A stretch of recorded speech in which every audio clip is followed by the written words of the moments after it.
The following is a presentation of Bourne Braves Baseball, the 2009 Cape Cod League champions. The 2021 season was a year of unprecedented success for the Bourne Braves. Swing and a miss, strike three, and the Bourne Braves are off to a perfect 5-0 start in 2021. Oh my goodness, the Braves do it again! Win number 20 in the most dramatic fashion. 0-1 and Wallace sends a drive into right field. The Braves have won it! After a 24-9-3 regular season earned the Bravos the President's Trophy, the Braves battled all the way to the CCBL Championship Series. Swing and a miss! For the first time since 2017, the Bourne Braves punched their ticket to the big dance. But the team came up just 2 games short. Brewster defeats Bourne in the championship series of the Cape Cod Baseball League. Now, as the calendar flips to 2022, a slew of fresh faces come to Doran Park, including the man in charge. The Bourne Braves have hired Scott Landers as the team's new field manager. And with him comes just one returning star. Smacked into right center, that's going to get down. The 4th RBI for Joshua Moylan. But that doesn't mean the Braves aren't loaded from top to bottom. This one taken high and deep to left. Is that going to get out of here? Jumping up, it's gone! And swings, broken bat, lofted into right field. That's going to fall for a base hit. Swing and a miss, strike three. It's a brand new full season of Bourne Braves baseball, and it starts right now. When you add 2 and 2, you get 4. And tonight, it's the start of a 4-game homestand against a team the Braves have tied 2-2 already 3 times this season. Hi, everybody, and welcome to Doran Park with Max Sanzer. I'm Calvin Cristoforo. It's the Braves and the Wareham Gatemen. And I mentioned it, Max. You can look at the standings. They tell you one thing. The Braves in first place, Wareham down at the bottom at the West Division.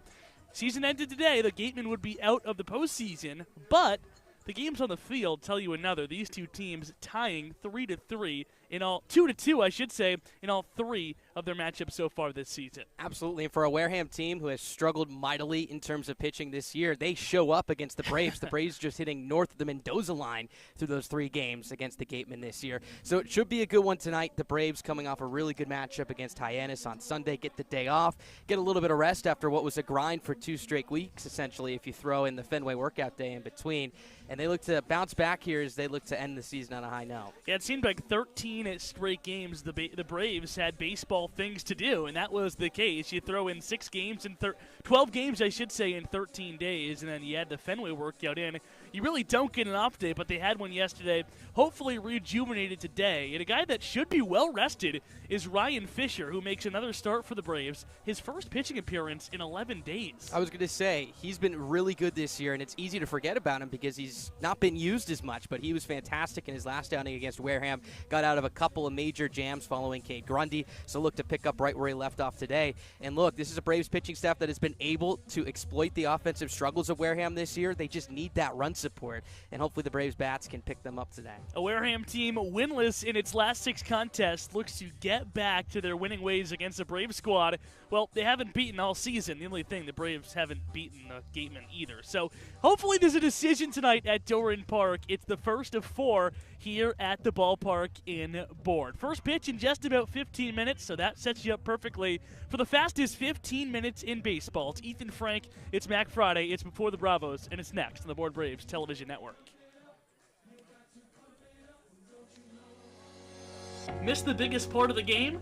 Don't worry, the Bravos have you covered. Catch the call of the game on the Braves Twitter at Bourne Braves to hear the night's biggest moment. From big-time strikeouts to crazy web gems, game-winning home runs, and more, whether you hear it for the first time or you just want to relive the magic, the call of the game will bring back the best moment from the night that was. Free! It's a word you don't hear often, but it's the only word in the Cape Cod League. Every single game on the Cape is free, which means you can bring the entire family, extended family, and the extended family for no charge at Doran Park or to any other game on the Cape. Catch the best collegiate summer league in the nation for absolutely no charge all summer long. Cape Cod League Baseball is back on the New England Sports Network in 2022. NESN will feature 5 Cape League games on its airwaves this season, the first of which comes on June 30th when the Braves take on the Falmouth Commodores, and then the NESN crew comes to Doran Park on July 21st when the Braves host the Wareham Gatemen. All Cape League games on NESN start at 7, and the station will also feature the league's All-Star Game. It's the best summer baseball in the nation, and it's live on the same station as the Boston Red Sox all summer long. First pitch is right around the corner. Now back to Before the Bravos, the official Born Braves pregame show.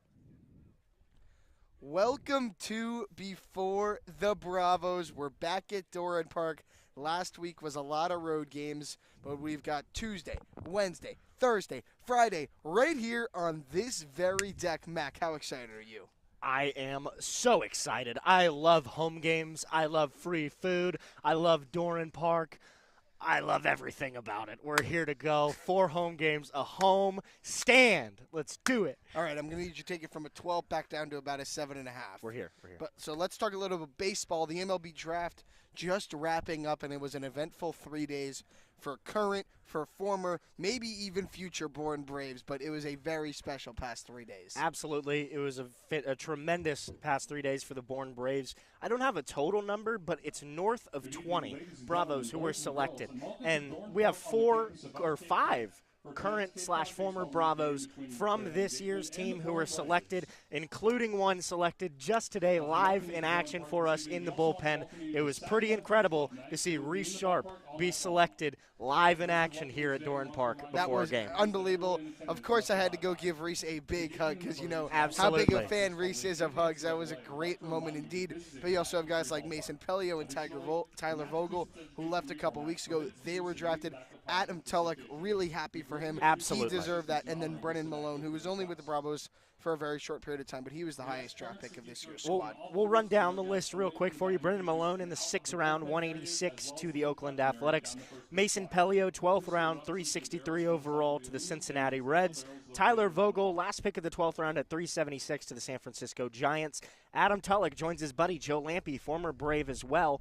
15th round, 451 overall to Cleveland. And Reese Sharp, the first pick of the 20th round, 578 to the Baltimore Orioles. Pretty incredible stuff. Hopefully, I'll be able to chat with Reese live on our broadcast a little bit later to get his reaction, how he was feeling in the moment, how he's feeling now, and how excited he is to be part of the Major League Baseball family. So enough about the draft. Let's talk about the Braves' play on the field, and that starts with talking about Sunday night's game against Hyannis, an 8-1 win for the Braves, and maybe one of their best all-around games of the season. Absolutely. It was just tremendous. The vibes at McKeon Park are something that the Braves feed off of. After an incredible top of the ninth, 11-run top of the ninth just a few weeks ago, that happened. And then just a couple days later, the Bravos go 8-1 win over Hyannis. And not to mention the elephant in the room, the guy who hit the first Cape League cycle in over 11 years, our very own Matt Shaw. What doesn't this guy do? Oh, my goodness. I've been watching Matt Shaw for 2 summers now.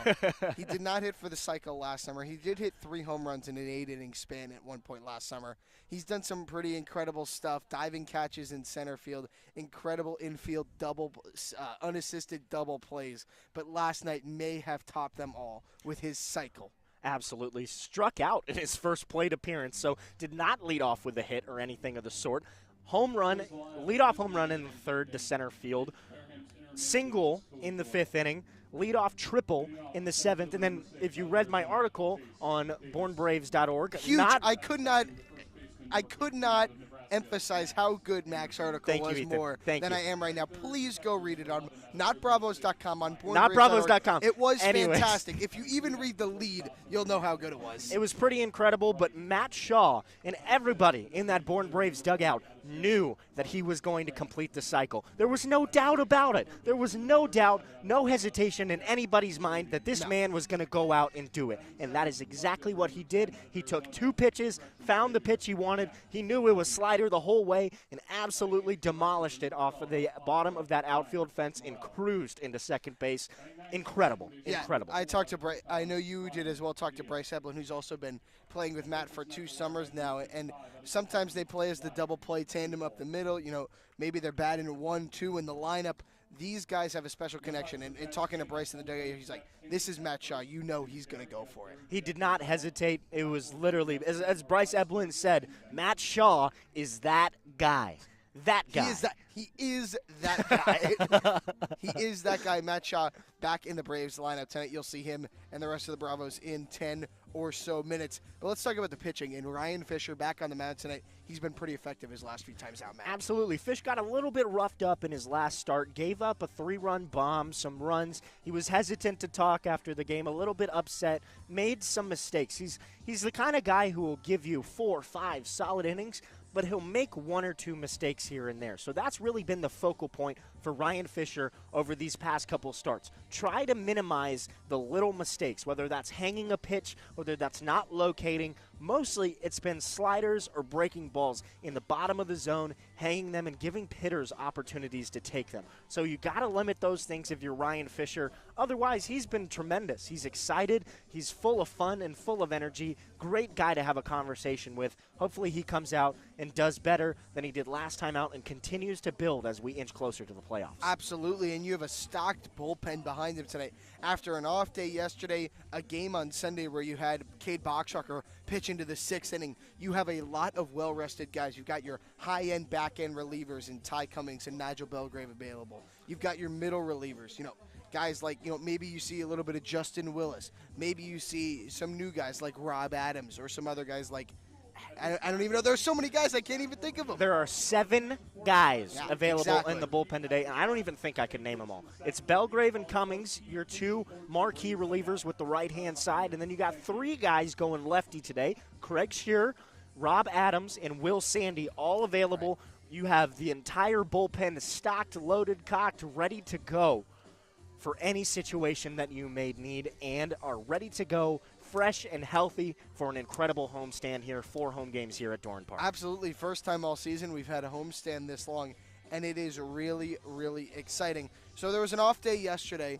What are some of what'd you do with your off day, Mac? How did you enjoy the time off? So I split my day hanging out with my family very briefly as they were on their way to Boston Logan, then got that out of the way. Then I grinded MLB The Show Diamond Dynasty for something like 4, 5, 6 hours. Might have done some job searching in there. That's for you, Mom. And then after that, moved on and went out and hung out with some friends from the Orleans Firebirds over in Brewster. Very nice, very nice. How about you? What's your off day look like? My producer our producer Ben Spector and I, we met up with a friend in Hyannis for lunch. There you go. And then we played mini golf. I cannot recommend this mini golf course anymore.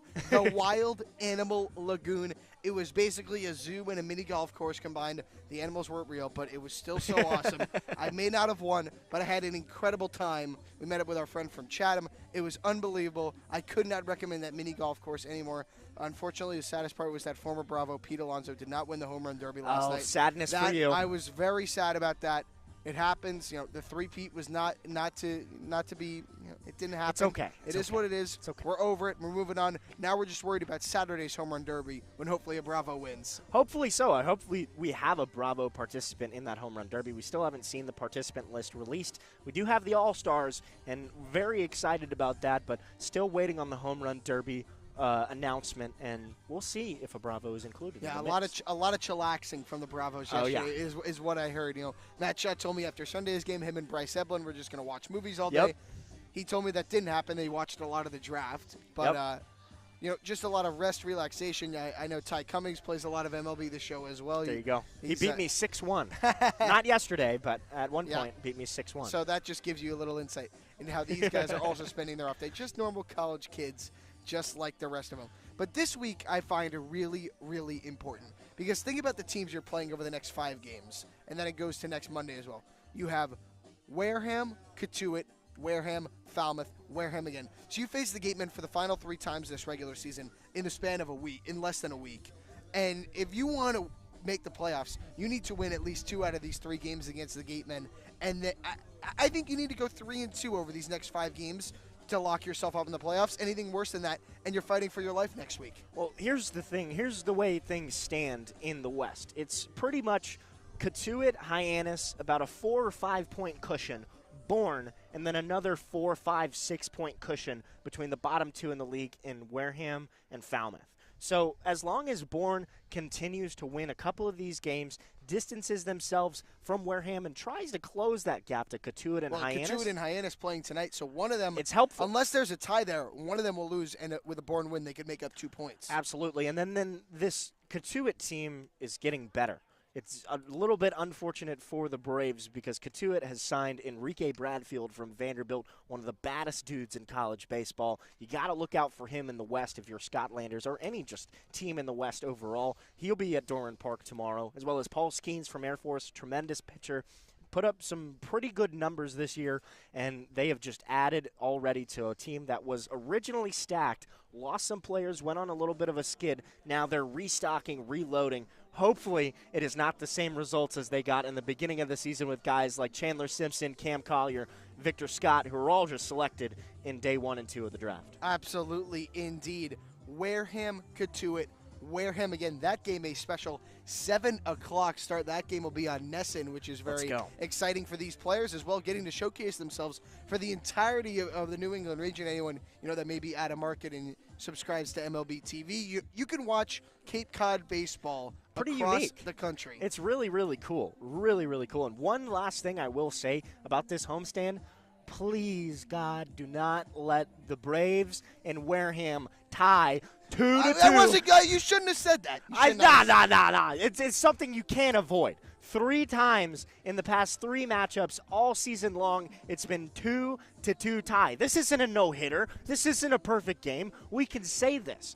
I'm saying this. Do not let it happen. Find a way to not make this be a 2-2 tie. The Braves haven't tied in a while, and I don't want any more ties going forward. All right, I got my bold prediction tonight. Okay. It is a hot night. It's a steamy night. This entire week's going to be really warm. The Braves have hit 3 home runs at home all season. They're going to hit 2 in tonight's game. I agree with you. Look at the How flag. How could you just agree with my hot take? Look at the flag in left center. Look at the flag in center. It is blowing out. It is hot, sticky today. A couple players on the Braves did not get drafted today. That is probably a motivational factor. The ball is going to be flying out of Doran Park, and I think it's going to be an exception today. I mean, the Doran Park hitting stats for the Braves, they're batting .212 with 3 home runs and considerably less hits than they had on the road. On the road, they're batting .240 and something like 14 home runs, which is already 4.5 times the amount of home runs they have hit here at Doran Park. That's not a hot take. That's not an out-of-pocket take. I am on board with you. All right, so how about on a full game perspective? I know you don't want a 2-2 tie, but what do you see happening tonight? I see the Braves coming out and hitting the ball really well. This Wareham roster is a little bit torn down with some health and safety things going on. So, nonetheless, hopefully the Bravos come out, take advantage of that, hit the ball, and get it flying out of the yard today. Absolutely, indeed. I think they will as well. All right, that will do it for us here on Before the Bravos. We'll be right back here on this very deck tomorrow night. Calvin and Max have the call. I'll be with them throughout the night and read Max's article after the game. See you guys later. Fans, at this time we ask you to please rise to your rainbow and remove your caps for the performance of tonight's national anthem. The Braves are pleased to welcome members of the St. John the Evangelist Choir under the direction of John Brennan, featuring Hilaria, Ginger, Lara, Annie, Karen Lynn, Dan, Cindy, Derek, and John to perform tonight's anthem.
Ladies and gentlemen, St. John the Evangelist Choir.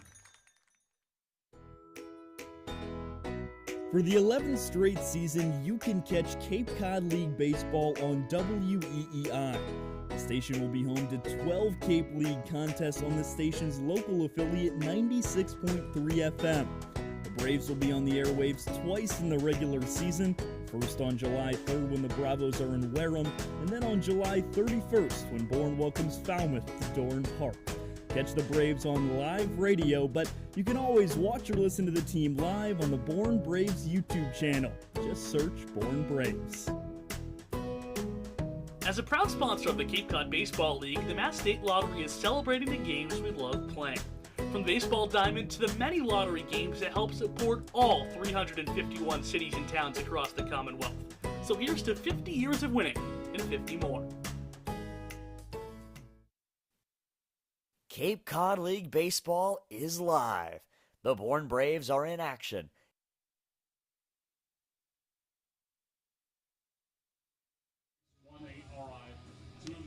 It's the start of a 4-game homestretch here at Doran Park as the Braves look to make it back-to-back conference wins and grab their first victory of the season against their Crossbridge rivals, the Wareham Gatemen.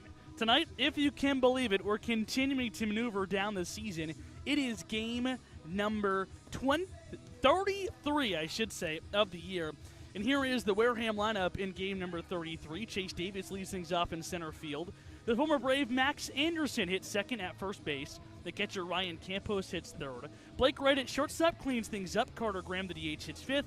Derek Fabian, the third baseman, hits sixth. Jack Hausinger, the left fielder, hits seventh. Brian Morrell, the newest member of the Gatemen, he hits eighth. And Brian Padilla rounds out the Wareham lineup playing at second base. That's a squad that will see Orion Fisher, who at points has been unhittable this year, in his now first start in just about 2 weeks. So a guy who should be really fresh and ready to go. This will be his 6th outing overall, fourth start in total. Through 19 1/3 of an innings work, has hoisted a 2.79 ERA, 20 strikeouts to 8 walks, limiting opponents to a $1.79. Faced Wareham back on the 3rd of July, went 2 2/3, 3 hits, 1 walk, 2 strikeouts. And what was really gutsy relief to keep that game within reach for the Braves, they would end up, of course, tying that one 2-2. All three of the matchups between the Braves and the Gatemen this season have ended in 2-2 ties, so it should be a really fun one tonight as both teams are rocking their road navy blues. The Braves just like something about those blue jerseys, especially after their 7-run dominating win against Hyannis on Sunday. Ryan Fisher is ready, and from the right side of the rubber, he comes to the set, his first pitch. Up and away for ball one, and we're underway at 6:03 on a cloudy Tuesday afternoon.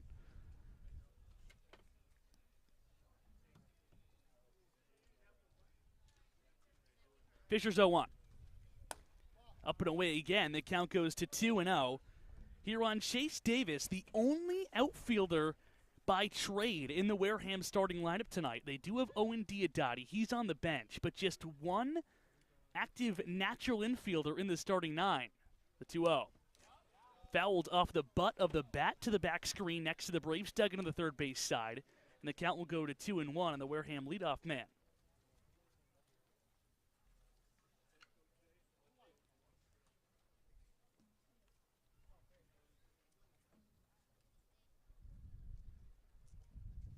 Fisher from the stretch is 2-1. Down and in, the count goes to 3-1. And against the Wareham lineup that's has its struggles as of late, a team that is not putting a lot of balls where people are not. Been struggling with hard-hit balls in play, and when they are hit hard, they seem to be right at someone. They have walked. The 3-1's in there for a strike on Davis. The count will go to 3-2 here on the leadoff man for Wareham. The Gatemen lead the Cape Cod League with 127 walks. They walk just about 4 times per contest, which is really keeping their offensive numbers in the middle of the Cape Cod League. The full count pitch. Swing and a miss. He got him on a slider, moving down and in for strike 3. So Ryan Fisher gets Chase Davis to swinging to begin this ball game. And let's look at the defense behind Fisher tonight. Slate, Horvath, Jones are the outfielders left to right. White Hensler at third. Matt Shaw's at shortstop. Bryce Eblin over at second. Chris Brito is the first baseman, and Tomas Frick does the catching for the NJIT right-hander. That brings Max Anderson to the plate. Watches a first pitch fastball miss upstairs for ball 1. Anderson, a Brave last season, is the only guy on the Gatemen order that has played in every single game for Wareham this year. The 1-0 is across the plate for a strike. The count goes to 1-1. It is a muggy Tuesday afternoon. Kind of overcast clouds, but it doesn't mean it's any colder. The 1-1. Swing and a miss off the mid of Frick to the back screen, and the count goes to 1-2. And I'll be curious to see for Fisher if he mixes in that changeup a little bit more. So far this summer, it's been mostly that fastball and slider mix, which was really good with 2 strikes to Davis. 20 strikeouts, now 21, and 19 2/3 innings of work. He sets at the chest, his 1-2.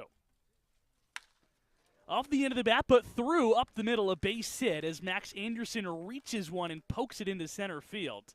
So Wareham gets a 1-out base runner here in a scoreless game in the top of the first inning. And not a bad pitch here by Fisher, a slider running down away. Good 2-strike hitting from Anderson, just throwing the end of the bat out there and just serving it on a soft line into shallow center for a base hit. So he'll be on here for Ryan Campos, the catcher and number 3 batter in the Wareham lineup. 1 on, 1 out, no score here in the top of the first inning. We're just underway from Doran Park.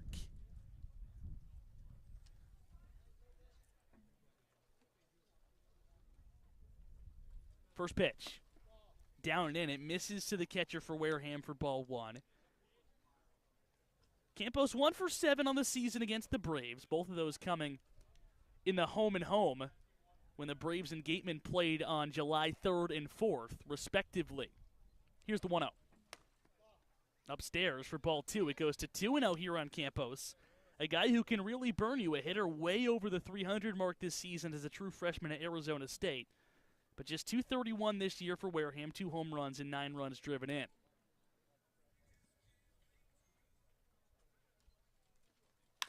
Pitch is hit to second. This could be 2. Eblin backs up on it, makes the shoveling pass to Shaw for 1. On to first. A bang-bang play, but not in time, as Brito picked it out of the dirt, but it was too much speed from the left-handed swinging Campos.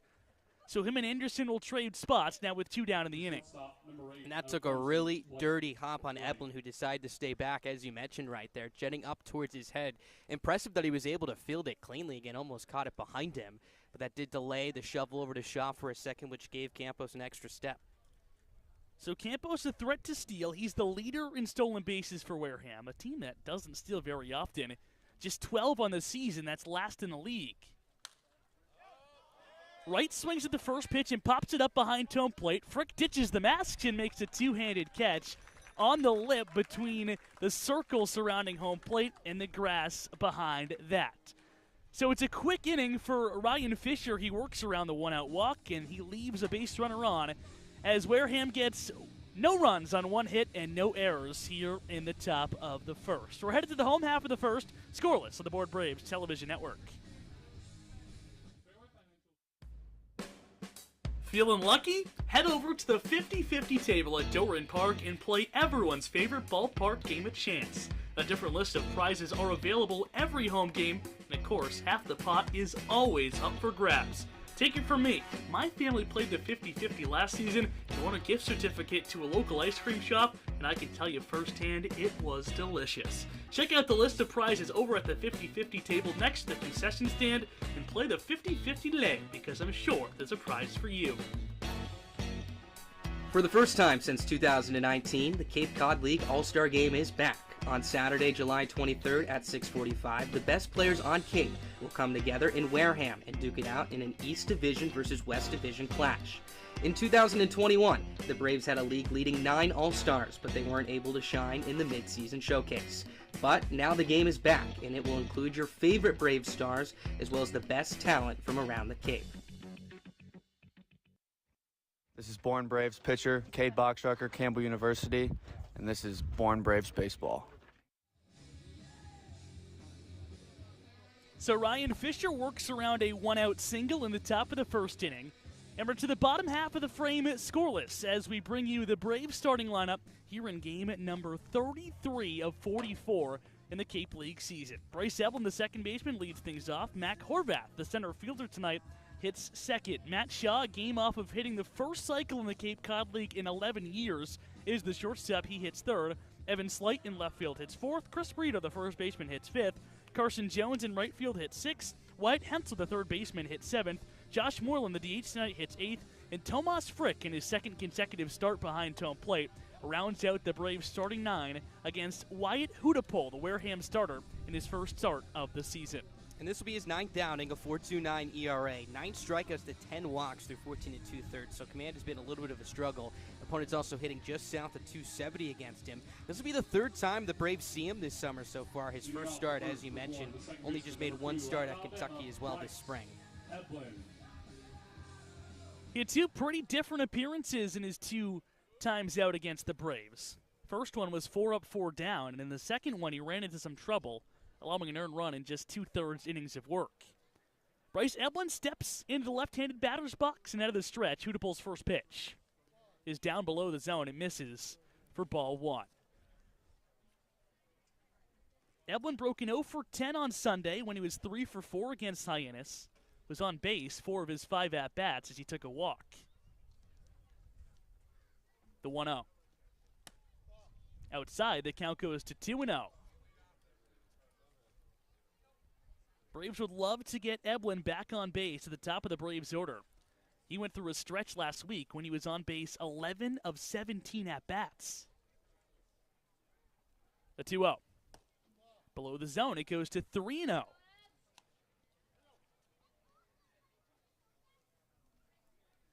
Wind is lazy but blowing gently out to center field tonight, usually blowing across the outfield, but pretty much to dead center this evening. The 3-0 pitch to Evelyn. Clips the top outside part of the zone for strike 1, I should say. It's a muggy evening. Temperature is at 80. Not really a blue sky above, but still a really sticky and hot afternoon for baseball. The 3-1 pitch. At the knees, it clips the zone again, and just like that, the count's gone full.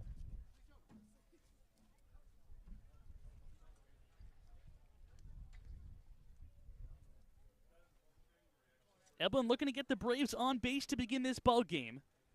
Hudapol looking for his first punch out. The 3-2. Down and away, and Evelyn takes ball 4. He will be on to start up the Braves offense. So the Braves get a base runner. Here is the defense behind Wyatt Hudapol tonight. Jack Hausinger, Chase Davis, and Brian Morrell left to right in the outfield. Derek Fabian's at third. Blake Wright's at shortstop. Brian Padilla is at second. Max Anderson is at first. And Ryan Campos does the catching for the Kentucky Hurler. And good job by Evelyn there being patient. We mentioned Hudapol struggled with his command this year. We'll see the Braves normally an aggressive team if they are a little bit more patient today. The first pitch to Horvath. Downstairs for ball 1. Bryce on the season stealing bases is 7 for 9. He was thrown out in his last attempt. That was on Saturday when it seemed like Curtis Byrne of Brewster was throwing every Braves base stealer out. Threw out 2 guys at second base.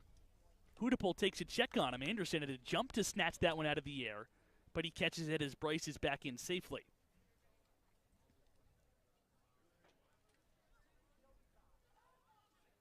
From the chest, the 1-0 to Horvath.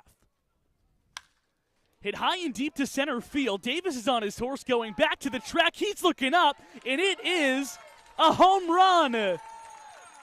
Mac Horvath, in just 7 games for the Braves, has 4 long balls, and on 2 batters, the Braves jump out to a 2-0 lead. And I don't know what's more impressive, the one he took out on Sunday in Hyannis the other way to right field, or that one that was blasted out to the deepest part of the yard in left center field. He is just on some kind of run right now. You mentioned it, 4 home runs through 25 at-bats. The UNC big-time infielder playing outfield for the Braves this season. Hit 18 home runs for the Tar Heels, now has 4 for the Braves. And now Hudapol has to deal with Matt Shaw. His first pitch is off speed, and it's below the zone for ball 1. So Horvath and Shaw, guys who can make a pretty tough 2-3 combo in the Braves order.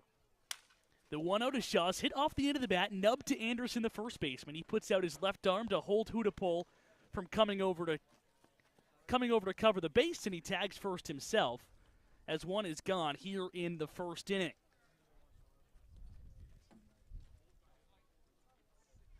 So 2-0 Braves here in the bottom of the first.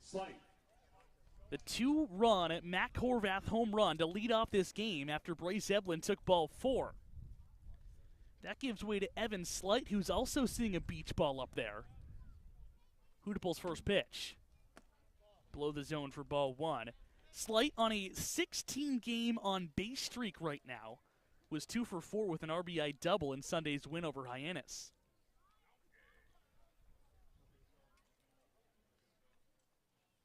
The 1-0. Tap foul off of his shin, and the count goes to 1-1 on the Braves left fielder tonight. Braves fans just starting to trickle in here at Doran Park. And if they're not in their seats yet, they're going to miss, or they have missed, Mac Horvath's 2-run home run to give the Bravos a 2-0 lead. Is just the second batter of the game tonight. 1-1 is the count to Evan Slight. Here it is. Down and away, it goes to 2-1.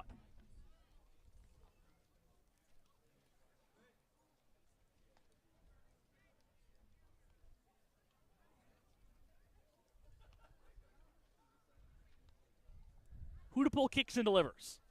Up and in, it backs Slight off the plate, and now a really good hitter's count to a really good Braves hitter in Evan Slight. The guy who's number 2 in the Cape Cod League, just behind his teammate in batting, in Matt Shaw.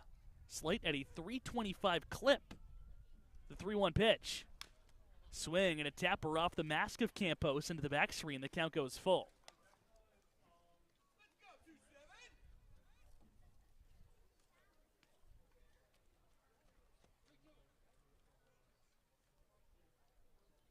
Second full count the Braves have worked themselves into in this bottom of the first inning. Eblin walked on a 3-2 pitch to begin the frame. Here's the payoff. Swinging a tapper first base side. Anderson waits for it, and it takes a charity hop right to him. The first baseman steps on the bag himself, and that's how 2 are gone here in the bottom of the first on back-to-back 3-1 putouts. A good bounce back for Hudapol right there. Breaks the bat of Shaw, which is hard to do to get the soft dribbler over to Anderson. Then with Slight, gets behind 3-2, walked Eblin in that count earlier, was able to battle back, make a quality pitch, and induce more soft contact. 2-0 Braves, 2 outs now in the bottom of the first inning, and Chris Brito comes to home plate for the first time tonight. First pitch curveball upstairs for ball 1. Braves scoring 2 runs in this frame on the 2-run shot to dead center field off the bat of Mac Horvath. The 1-0 to Brito. Jess got the outside corner that time on a fastball, and the count evens at 1-1.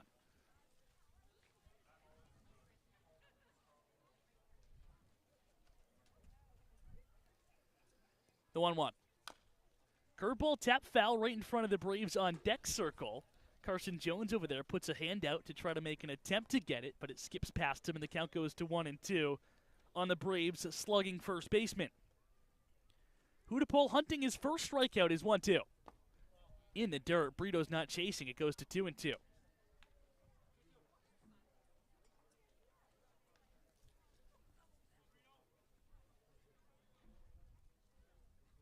Hudapol takes a deep breath, gets a sign he likes, collects at the chest and from the stretch. His 2-2 pitch. Spoiled away. Brito took a big swing on it and tapped it foul behind the Wareham dugout on the first base side.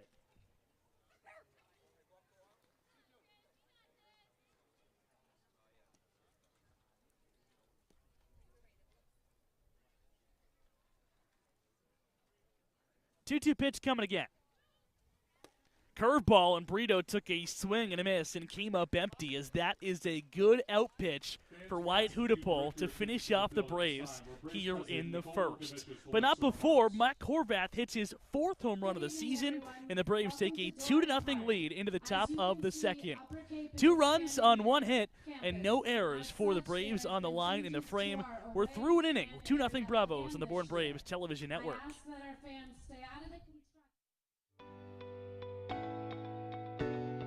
Can first pitch not come soon enough?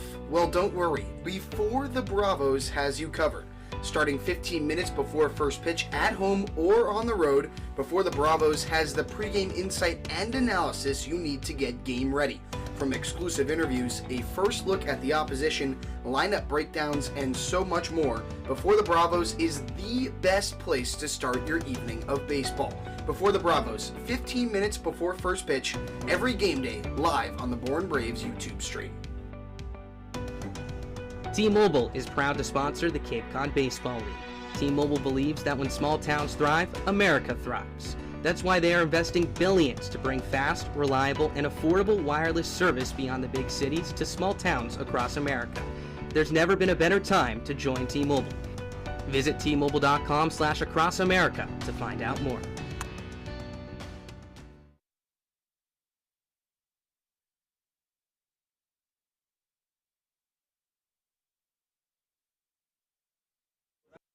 This is Josh Moylan, first baseman from East Carolina, and this is Bourne Braves Baseball. 2-0 Braves on the 2-run Mac Horvath home run at the bottom of the first inning. We begin the top of the second here at Doran Park, and it's the second inning of work for Ryan Fisher on the mound for the Braves after he worked around a one-out single in the first. And a look to get through 5, 6, and 7 right here. Has a lead now. Braves have hit the number 2. Let's see if they could get over that here against this Gatemen pitching staff tonight. The Braves and Gatemen in all 3 of the matchups this season have finished in 2-2 ties. Here is Carter Graham to lead off the second for Wareham. First pitch to him's across for a strike as Fisher climbs ahead of the count 0-1. The MLB draft concluded this afternoon. The 0-1 is up and in for ball 1. 24 former Braves were selected in the draft, 5 from this year's current team, including Reese Sharp, who was drafted by the Baltimore Orioles. Before the game, he got the call down in the bullpen as he was doing some off-day work down there. The 1-1 to Graham. Up and away it goes to 2-1. So he was on the phone with Baltimore getting some hugs from his teammates down there when Carter Graham, the batter, was taking BP. And Graham did his best at spoiling that reunion in the Braves bullpen. As the 2-1, it gets the inside corner, the count goes to 2-0. Graham, during his batting practice session, put a ground rule double into the Braves bullpen and forced Sharp on the phone to duck and spin out of the way at it. Fisher looking to get his teammates back here as his 2-2 pitch. Misses up and away, the count goes full.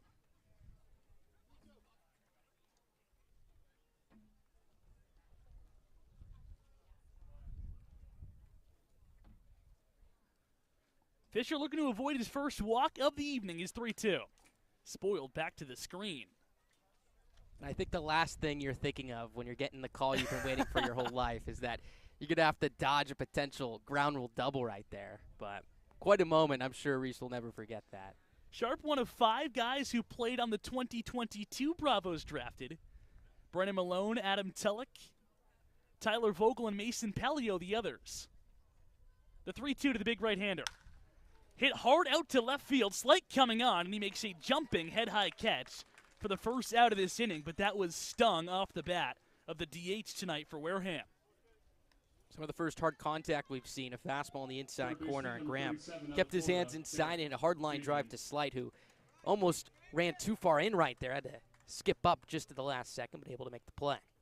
So one is out here in the top of the second inning. 2-0 Braves on the 2-run Mac Horvath homer in the first. The batter is Derek Fabian, the third baseman for Wareham tonight. First pitch to him is popped in the air, foul territory, first base side. Brito has plenty of room and makes the nonchalant shoulder-high catch with one hand as 2 are quickly retired here in the second inning. Left fielder number 10 out of Xavier, Jack Hausinger.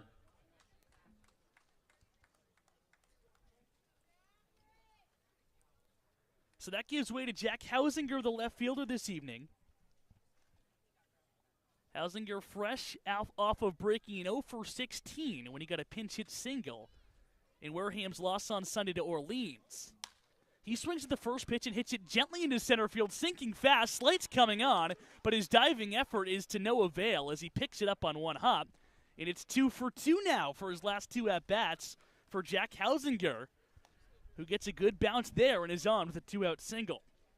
You got a pitch inside right there. Inside-out swing. Soft flare into the triangle into no man's land. Slate made a good effort.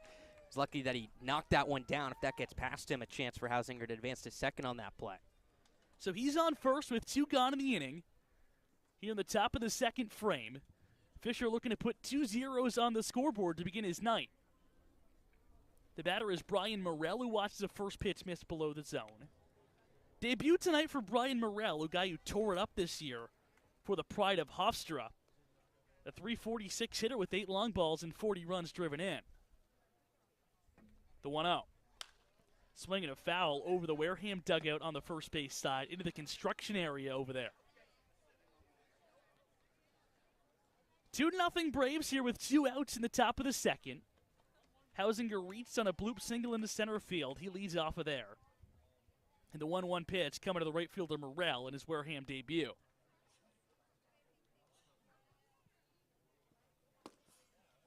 Fastball right at the knees on the outside corner for strike 2.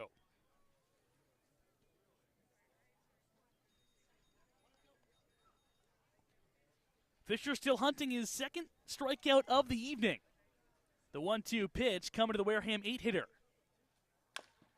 Tapped to second base. Eblin on the run, scoops on the high hop, and makes the easy flip to Brito to retire the side here in the second. No runs on a hit, no errors for Wareham in the top of the second inning. The Braves lead it 2-0 as we make our way for the home half of inning number 2, and we go down onto the sidelines for a special interview with the aforementioned recently drafted Reese Sharp. Thanks, Calvin, here with Reese Sharp, the newest member of the Baltimore Orioles. So about an hour before the game, you get a phone call or your teammates tell you. What was that like? It was exciting. It's kind of nice to just be around all these guys and, the support they show. It's just exciting. I don't know how.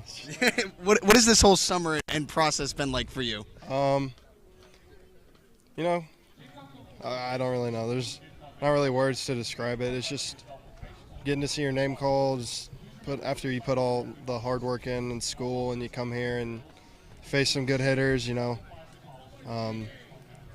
it's just exciting. That's all I can say. Yeah. Who out there would you say in your biggest support system really guided your way through your baseball career? I would definitely say my mom and my dad. Those two are the ones that they helped me. They're the reason I was able to play baseball in the first place. And, my coaches back home, Chris Estep. I don't know. It's a lot of people. What are you going to be able to take from this summer here with the Braves to the next level? I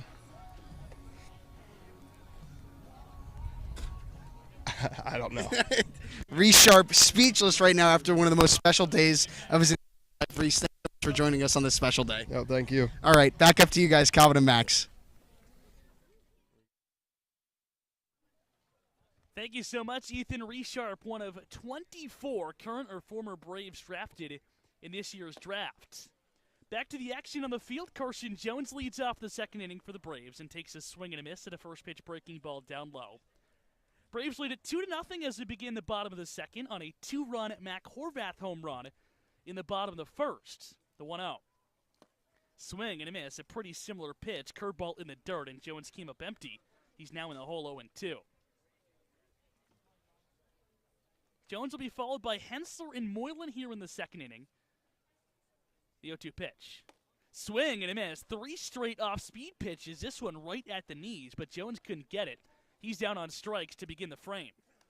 It looks like it took Hootepool a couple of plate appearances to get really into the groove of things. After the home run, soft ground out, strikeout, strikeout. So good news is the Braves were able to push across 2 on him early. So now Wyatt Hensler comes to the plate with nobody on and one gone here in the second. From the stretch, Hudipol's first pitch. Skips in a fastball below the zone. It goes to 1-0. Here on the Braves' third baseman. And Hudipol took some time to get into rhythm, partially because he wasn't supposed to start this game. Grayson Moore was supposed to get the start, the Vanderbilt righty for Wareham. The 1-0. Curveball that bends at the knees across the plate for strike one. But Moore was a late scratch preparing for the draft. So he did not start this game. Instead, it goes to Hudipol in his first start of the season. His 1-1. Is hit on the ground, soft foot of Max Anderson down at first base. He makes a scoop with the glove and wins the chase to the base. And Hensler is gone quietly for the second out here in the second inning. And that breaking ball for Hudipol has been really good. That's the third time now we've either seen a jam shot from a lefty or a cue shot from a righty with some English on it, a soft ground ball to the first baseman Anderson. That pitch is working really well for him so far. So quickly, 2 are gone here in the second. 2-0 Braves with 2 gone in the home half of inning number 2. First pitch to Moylan is hit high and deep to center field. Davis on his horse again, going back to the track, and look out below, it's a Moylan moonshot. The Braves DH hits his 3rd home run of the year on a scorching line drive to left center. The Braves put a field goal on the board early, 3-0 Bravos in the second. For the first time, we see Moylan leave the yard going out towards left center field. Again, an impressive shot with how deep it is out there. The wind is blowing out in that direction as well. His 3rd home run of the season, and that one got out in a hurry. Really impressive stuff from the Braves so far here against Hudipol. So it is 3-0 Braves, and they get past that all-important second run. In the previous 3 matchups between the Braves and the Gatemen this season, they've all ended in 2-2 ties. Tomas Frick tries to keep the line moving for the Braves as he watches a first pitch fastball miss below the zone. And the count goes to 1-1, and the Braves backstop. The 1-0. Slapped down to third from a knee. Fabian picks it up and makes the toss across the diamond to retire the side here in the second inning.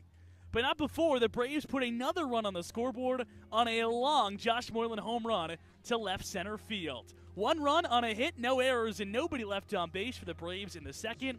We go to the third with the Braves up 3-0. But not before. We got a treat for you, and not just a treat for you, a treat for us. Max and I got the new PB&J burger they serve here at Doran Park. So I'll give it an up-close look here.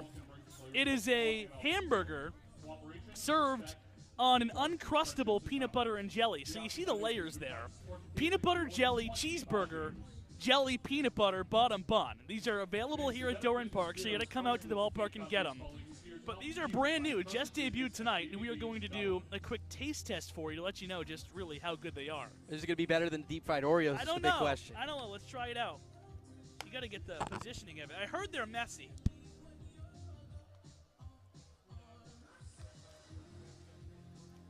Creamy. Creamy is your initial thoughts. You don't get really a lot of the hamburger. I was going to say, it's not what I expected. The peanut butter dominates, for sure. I was expecting to get more burger, but I like the peanut butter dominates it because it's not your most orthodox combination. It's not bad, though. No, I think it's very good. A lot better than I thought, I'm not going to lie. I'm going to finish my quarter. I give it a 10 out of 10. Wow. Got to come down to Doran Park to try that one. I finished mine. I'm gone. I got to save mine for the next inning break here. I need a napkin, though. It is messy. It is sticky. Yeah. It's going to be hard to talk for the next half inning here, but worth it. That was absolutely delicious. Again, come out to Doran Park to get your peanut butter and jelly burger. Not only does it rival the deep-fried Oreos, but I'm sure it rivals the donut burger that is now extinct over at the YD Red Sox place. Underrated. Our tinfoil flew off the deck here. I was going to comment on that, but I didn't want to take away from the spectacular PB&J. Thank you, Megan. Megan's got his napkin, so. Top half of the third inning, 3-0. Braves your score, adding on one more on the Josh Moylan solo shot out to left center. 9-1-2 due up here against Ryan Fisher as Brian Padilla leads things off. First pitch is a breaking ball that bites the outside corner for strike one as we hit play here on the third. I'm going to do another one of those. I have to do a full one. There's 3 pieces out there for Well, that's yours. 0-1 the count. Here's the pitch. Breaking ball taken down low. Count evens up at 1 ball and 1 strike. For Padilla this year, this will be game number 17, 8 for 39, hitting just 5 points above the Mendoza line. Fisher from the stretch. Here's his 1-1. Breaking ball over the heart of the plate. Quickly climbs ahead at 1 ball and 2 strikes. Fisher has been very solid so far. He's given up 2 hits, both of them singles, but has been able to bounce back immediately after the 2 base knocks. Here's his 1-2. Upstairs, ball 2. Count evens up. And the Braves will look to get Fisher deep into this ballgame tonight. His last outing against Wareham a couple Sundays ago, in fact, the eve of the 4th of July, went 2 2/3 of innings work in relief, but his last outing against Orleans, 5 frames. 2-2, breaking ball, swinging to pop, a bright side, slicing out of play. Count holds at 2 balls and 2 strikes. And Fisher's only allowed runs in 2 of his 5 outings this season. The only issue is, in those 2 outings where he has allowed runs, he's allowed 3 in both. The Braves will take 5 over 3 with the offense that has been displayed so far tonight, already up by that much. 2-2. Swinging a bounding ball, third base side. Schaub will charge it, circles around, throws it on the run to first base. That is in time to retire Padilla for out number 1. So Matt Shaw sparkling again defensively here for the Braves, as that is now the 3rd consecutive inning in which Fisher has started this ballgame, retiring the leadoff batter. So here comes the second time through for the lineup, and Chase Davis coming to the plate here. Davis opened up this ballgame, striking out swinging against Fisher back in the first inning. 3-0 Braves your score. 2 home runs already tonight, taking advantage of a Wareham team that entered this evening tied for the most long balls allowed. First pitch is up and away for ball 1. 1 ball, no strikes. It was Horvath, a 2-run shot out to left center field back in the first from the right-handed side.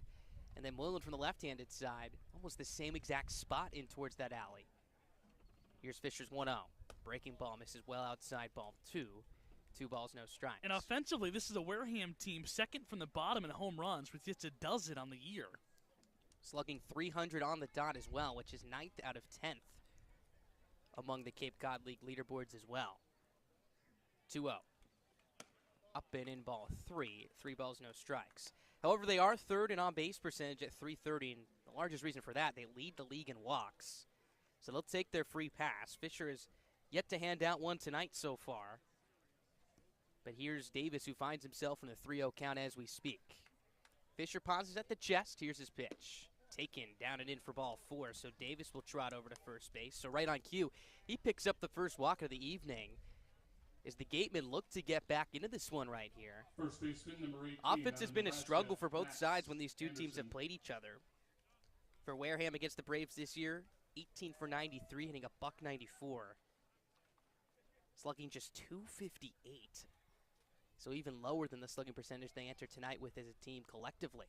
Here's Max Anderson. First pitch is a heater over the heart of the plate for strike 1. No balls, 1 strike. And Anderson, a prime double play candidate, not because, he's a sloppy hitter or anything. Just everything he hits is hard and on a line. Righty on right. Fisher from the first base side, slightly closed off, sets. 0-1 is a breaking ball at the knees, middle third of the plate for strike 2. 0-2. It'll be Jeff Kinney calling balls and strikes tonight behind the plate. Jeff Merzell at third, and Tim Carey will man the right side of the infield as well. 1 down. Davis takes his lead from first. Braves up by 3. Here's Fisher's 0-2. Swinging a hard line drive, right center field. This one's going to get down and roll all the way towards the wall. Davis scheming around second. He's heading for 3, getting the wave around already. Horvath just up with it in center. Davis will stomp home standing up as Max Anderson haunts his former team. Checks in with an RBI double to right center. Cuts the Gatemen deficit to 2. It's now 3-1 here in the top of the 3rd inning. And that's what walks can do for you. You put a guy on first base for Max Anderson, who, like I said, is a line drive machine. Got a pitch you could handle, went the other way. Into that deep left center field alley, no problem for Davis, scoring all the way from first base. And Davis can run as well, and he was ready to go right as that ball was put in play. No question it had a ticket to the wall in right center field. So here's Ryan Campos, the 3-hole hitter tonight, as the Gatemen continue to threat. Anderson now takes his lead from second base here with 1 down. Righty on left. Fisher kicks and fires. His first pitch is a fastball that jumps across the outside corner for a strike. 0-1 the count.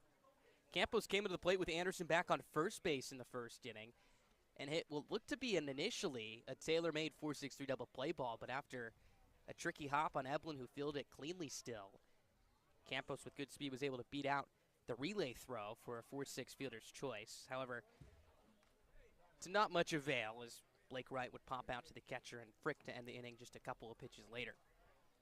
0-1 the count here with one down. Here's Fisher's pitch. Swinging a hard line drive, slash down the third base line and foul off the netting over the third base side. Count moves to no balls and 2 strikes. And Campos is always just a tough out. 1 for 7, now 1 for 8 after his fielder choice in the first against the Braves. But every at-bat, this guy puts you to work and fouls off a ton of tough pitches. And he's looking to provide some pop here now for the remainder of this season. Wareham losing one of their biggest men in the lineup in Hogan Windish, who was drafted yesterday by the Seattle Mariners. Here's the 0-2 from Fisher. Fastball just a little bit low, a really close spot with a heater over the heart of the plate. Count moves to 1-2. All roads lead back to T-Mobile Park for Max Stanzer. And Hogan Windish now. I guess so. Either way, the Gatemen, plenty of names drafted as well. Cameron Weston, Jonathan Brand, Alan Roden, Cameron Wagner, who the Braves have seen a couple times. Here's the 1-2. Check swing. Home plate umpire Kinney says that Campos went around for strike 3. A huge punch out for Fisher as that holds Anderson at second base now with 2 away. Strikeout number 2 on the night. A really close pitch either way. A fastball with some late arm side run that maybe just missed clipping that inside corner, but Campos without a doubt went around on the swing. So they'll bring up Blake Wright, the catcher, to the plate. Popped out to the catcher and Frick, his back in the first inning. Wright playing shortstop tonight. Sanderson will go on contact as he takes his lead from second. First pitch. Breaking ball taken down and in for ball 1. 1 ball, no strikes. 3-1 Braves your score here. Wide open right side of the infield for the right-handed hitter, and right is Eblin, the second baseman, ranges up the middle to hold on Anderson.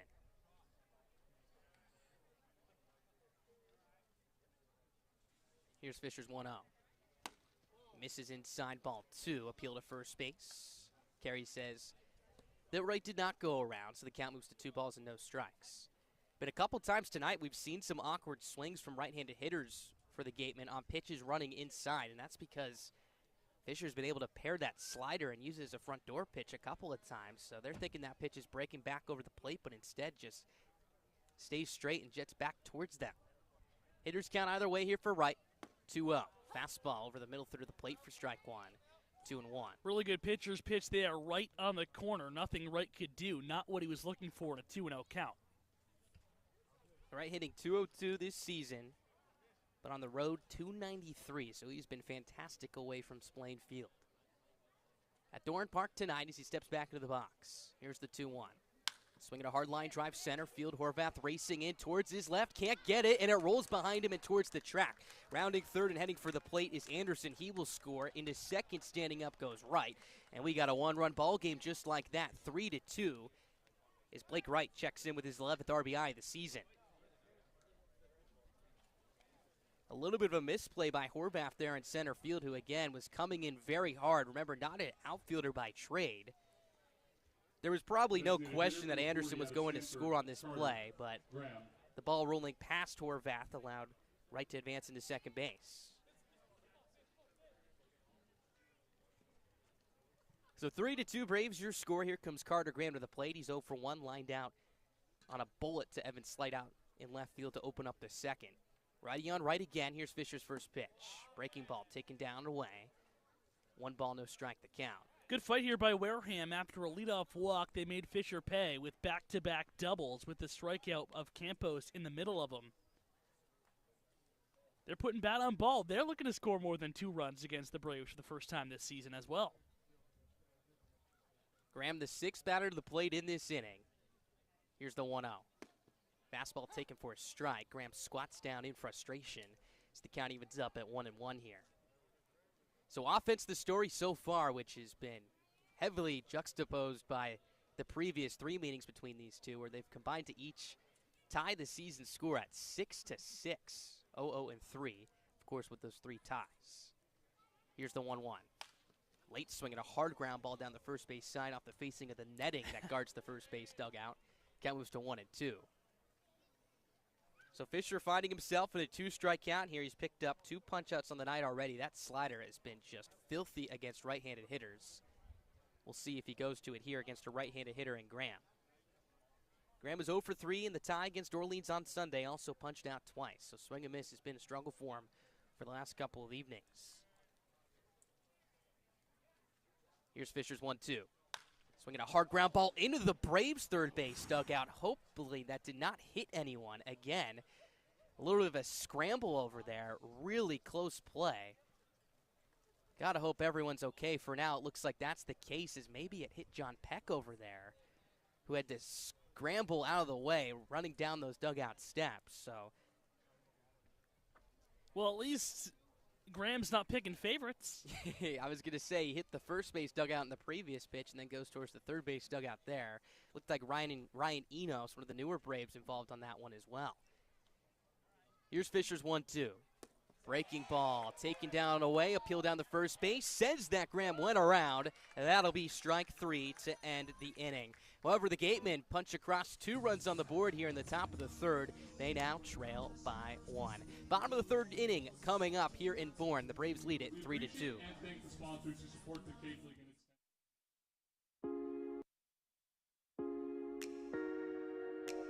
You know what Pete Alonso, Kevin Youkilis, and Lou Merloni all have in common? Go ahead, take a guess.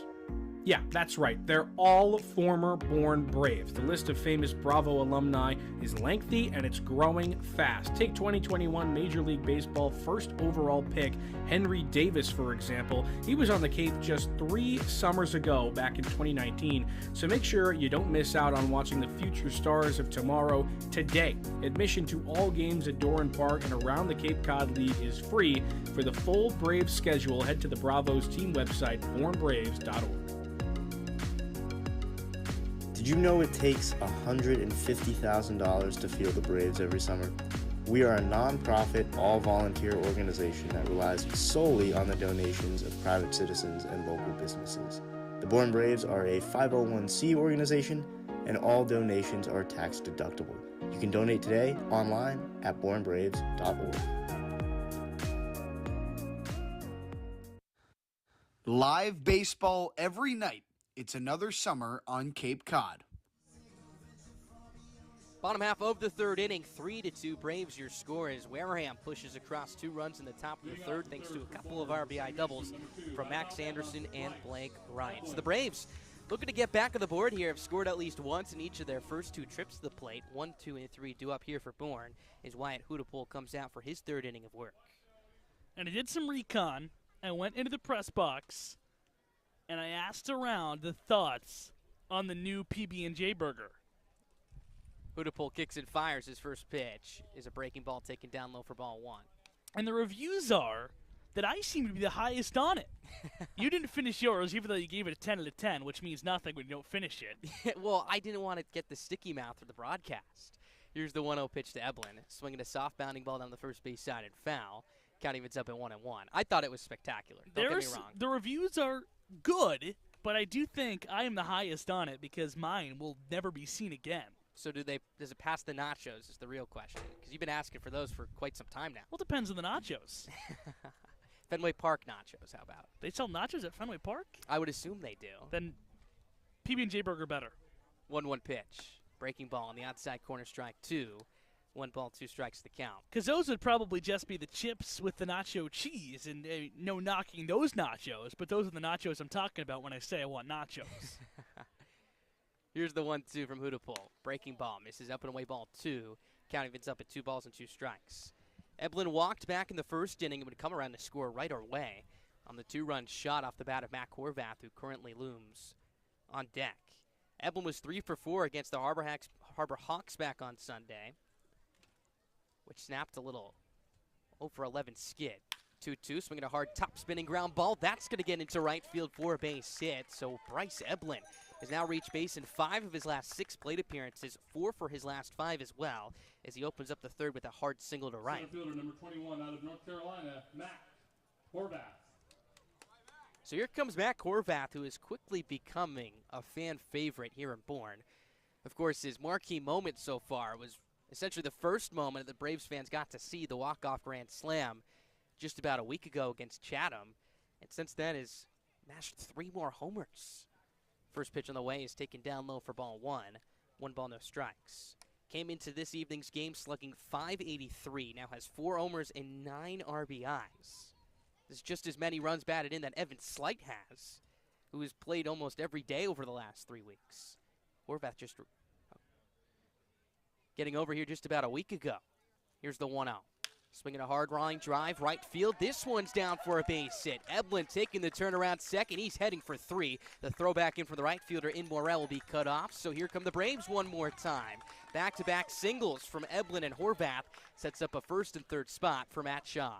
Braves offense seeing the ball really well tonight. Hopefully that 8-run Sunday evening against Hyannis, coupled with the off day yesterday, can get this Braves offense back in the rhythm they were on at the end of last week, or 2 weeks ago, when they had that 12, 18, 7, 10 run stretch of games. Shaw broke his bat back in the first inning on a soft ground ball to first. Has a new piece of lumber now. A nice blonde bat that he swings over his right shoulder.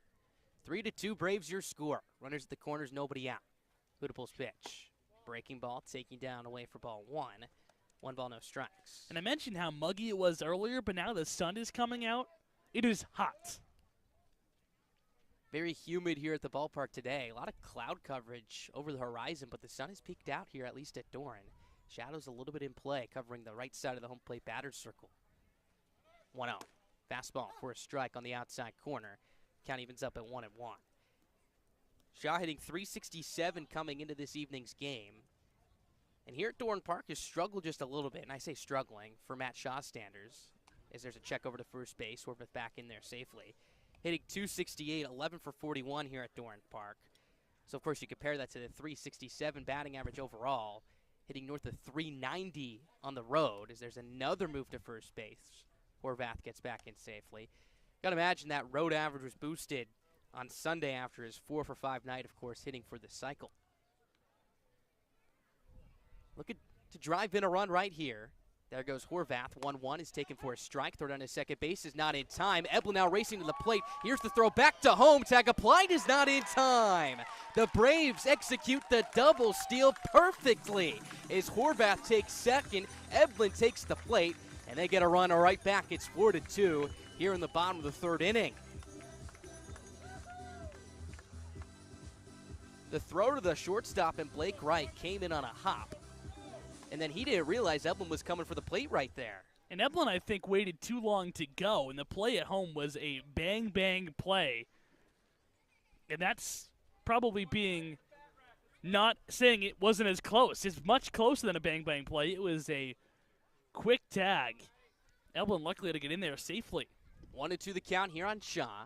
Pitch on the way is a breaking ball up and away ball 2. 2-2. And I think Eblin was going to initially hold, but then he saw the ball skip into right, and I think he was anticipating that the ball was going to get away from the Wareham shortstop, but instead Wright picked it and just didn't realize that Eblin was coming to the plate. So Horvath now at second, still nobody out. Here's Hootaple's 2-2. Swinging a line drive past the lunging glove of the shortstop right in the left field for a base hit. Horvath walks into third. He'll hold there. A single for Matt Shaw. 3 consecutive base hits to open up this inning. Runners at the corners once again with nobody out. Yeah, keep the line moving, too, with especially Shaw's speed over at first base. Left fielder number 27. Braves wreaking havoc with their bases. This is the Bravos team second in the Cape Cod League with 54 stolen bases coming into play tonight, now 55 after the steal by Horvath. Looking to keep the line moving and maybe some sort of play on, as here comes Scott Landers to talk to Evan Slight, the batter. The Braves have really been picking up the ball well out of Hootaple's right hand tonight. 25 strikes to 18 balls and a ton of hard contact. In fact, every ball put in play this inning has been stung. Eblin single to right, Horvath single to right, and Shaw single to left. So here's Evan Slight. Chopped to the first baseman and Anderson for out number 2 back in the first. Looking for his 10th RBI on the campaign. There's another check to first base. Shaw will get back in safely. So after the double steal, will Scott Landers pull it off again? Of course, you have a good candidate at first base to steal either way, and Shaw, who leads the team in backs. Check over to first base again. Shaw will get back in safely. Slight looking to extend his on-base streak to 18 games now. Extended it with a base hit back in the first inning against Hyannis on Sunday. Got it out of the way quite quickly. Third baseman and Fabian playing well in front of the third base bag. First pitch is swung on in line, foul off to the left side, out of play over the snack shack in towards the parking lot as the count moves to 0-1. And if I had to guess, I think Shaw is going to be running here. Didn't go on the first pitch. Got to read at Hudepool's move. Now, I think in the next couple of pitches, he'll be off for the races. Shaw with 12 stolen bases this year. Hasn't stolen since July 10th against Katuitt, however, so a 9-day stretch right there. There he goes. 0-1 is a breaking ball upstairs. The catcher and Campos won't even make a play on it as he just puts it in his pocket. So there's stolen base number 13 for Shaw as that breaks the 9-day drought. And the Braves have runners at second and third here with nobody out. The count is 1-1 here on Slight. Really good pitch to run on a breaking ball that was just looping towards home plate. Campos didn't even attempt to throw because he had no chance to get Shaw, who swipes his 13th bag of the season.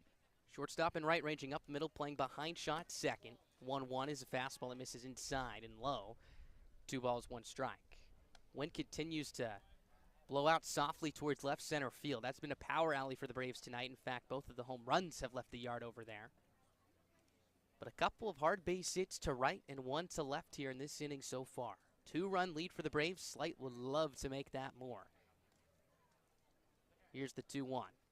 Breaking ball misses upstairs, ball 3. Count moves to 3 balls and 1 strike. The report on Hudepool was that he was going to struggle a bit with his command. Again, 10 walks through 14 2/3 of an inning's work. His walk just 1 tonight. That was Evelyn to start the ball game on a 3-2 count.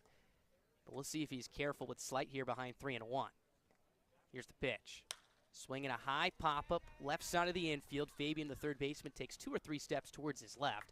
It makes the catch head high with 2 hands for out number 1. So a big, big out for Hudepool. That holds Shaw in second and Horvath at third. Yeah, really big out, an unproductive one if you're Evan Slight. A couple of things you couldn't do to not score. A couple of things you could do to not score a run there, and pop up lately to the third baseman is one of them. Braves still with 1 out, so they can trade an out for a run. If Chris Brito, who punched out back in the first, can put one in play. So the big right-hand hitter digs into the box. Capped the first inning with the strikeout. Just looking to put the ball in play here. First pitch is a breaking ball that misses up and in. Ball 1. 1 ball, no strikes. And the catcher and Campos will go out to the mound to have a meeting right here. And it seems that Hudepool just cannot land that curveball over the plate for a strike. Missing up consistently. And that was the pitch that Brito struggled with in his first at-bat. Middle infielders will play back here right at short, Padilla at second. So a ground ball to either one of them should easily score Horvath from third. Fabian playing back as well at third base, a couple steps towards the line. The first baseman Anderson even with the bag and a couple steps towards second as well. 4-2 Braves your score. Second and third, 1 down, bottom of the third inning. 1-0. Breaking ball taken down the way, ball 2. 2 balls, no strikes. Brito climbs into a hitter's count. And if you become predictable because you only trust your fastball, a Braves offense that already has 4 runs on 5 hits is going to jump all over that. Brito now 1 for 2 against Hudepool this season so far. 2 for 13 in total against Wareham. 2-0. Breaking ball gets that one over the plate as it crosses the belt in the outside corner. 2 balls, 1 strike on Brito. Carson Jones, the powerful left-handed hitter on deck. Then it'll be Wyatt Hensler here with 1 down. Second baseman Padilla not just playing back, but shading a couple steps up the middle as well. So Brito has a lot of room on the right side of the infield here. 2-1. Breaking ball swung on in line down the left field line and foul. Count moves to 2 balls and 2 strikes. 4 straight breaking balls in this at-bat. How much does Hudepool like that pitch? Does he feel like he can get Slight on strikes again, throwing the same pitch 5 times? Brito, the 5th batter to the plate in this inning, looking to keep this line moving. Horvath at third, Shaw at second, both with plus speed. 2-2. Fastball just a little bit outside, ball 3. And Brito, with arguably the best eye on this team, once again works a full count. The center fielder in Chase Davis shading a couple steps towards left center as well. The right fielder in Morrell just about straight up, so a lot of room in that right center field alley, in which we saw Anderson punch back in the top half of this inning. 3-2. Swinging a hard ground ball through the left side into left field for a base hit. Horvath will score. Shaw puts on the brakes at third. Another run in for the Braves as they take a 5-2 lead here in the bottom of the third inning. Chris Brito picks up RBI number 17 on the season.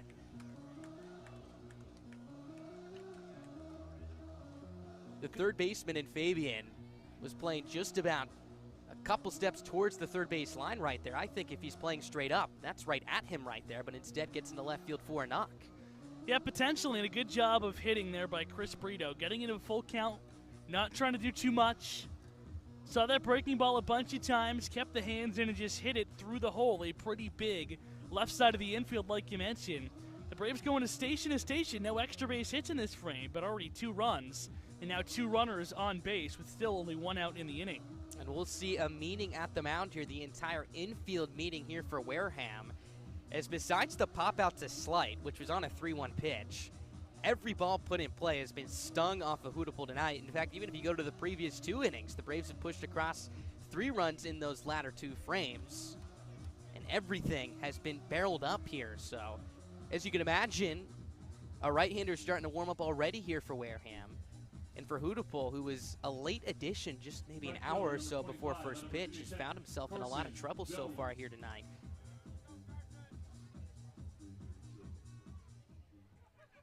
He's now allowed 1 run at the very least in his last 6 outings. And it's 7 of his total 9 outings now. 5 the most by far. Here's Carson Jones. First pitch is a fastball for a strike taken at the knees. 0-1 the count. And don't be surprised if Chris Brito tries to steal a base here. Hootepool didn't even look at him that time as he hopped off the first base bag. Braves have already stolen 3 bags in this inning. Hootepool comes set from the stretch, third base side. 0-1.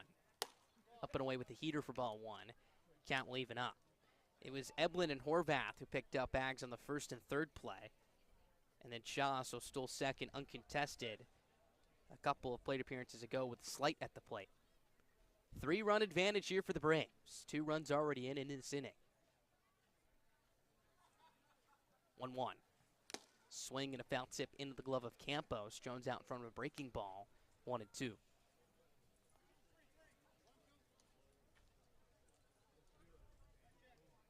Third baseman in Fabian, even with the bag at third. Even with 2 strikes here, a couple steps off as well. Middle infielders in double play depth while Anderson holds on. Brito over at first base.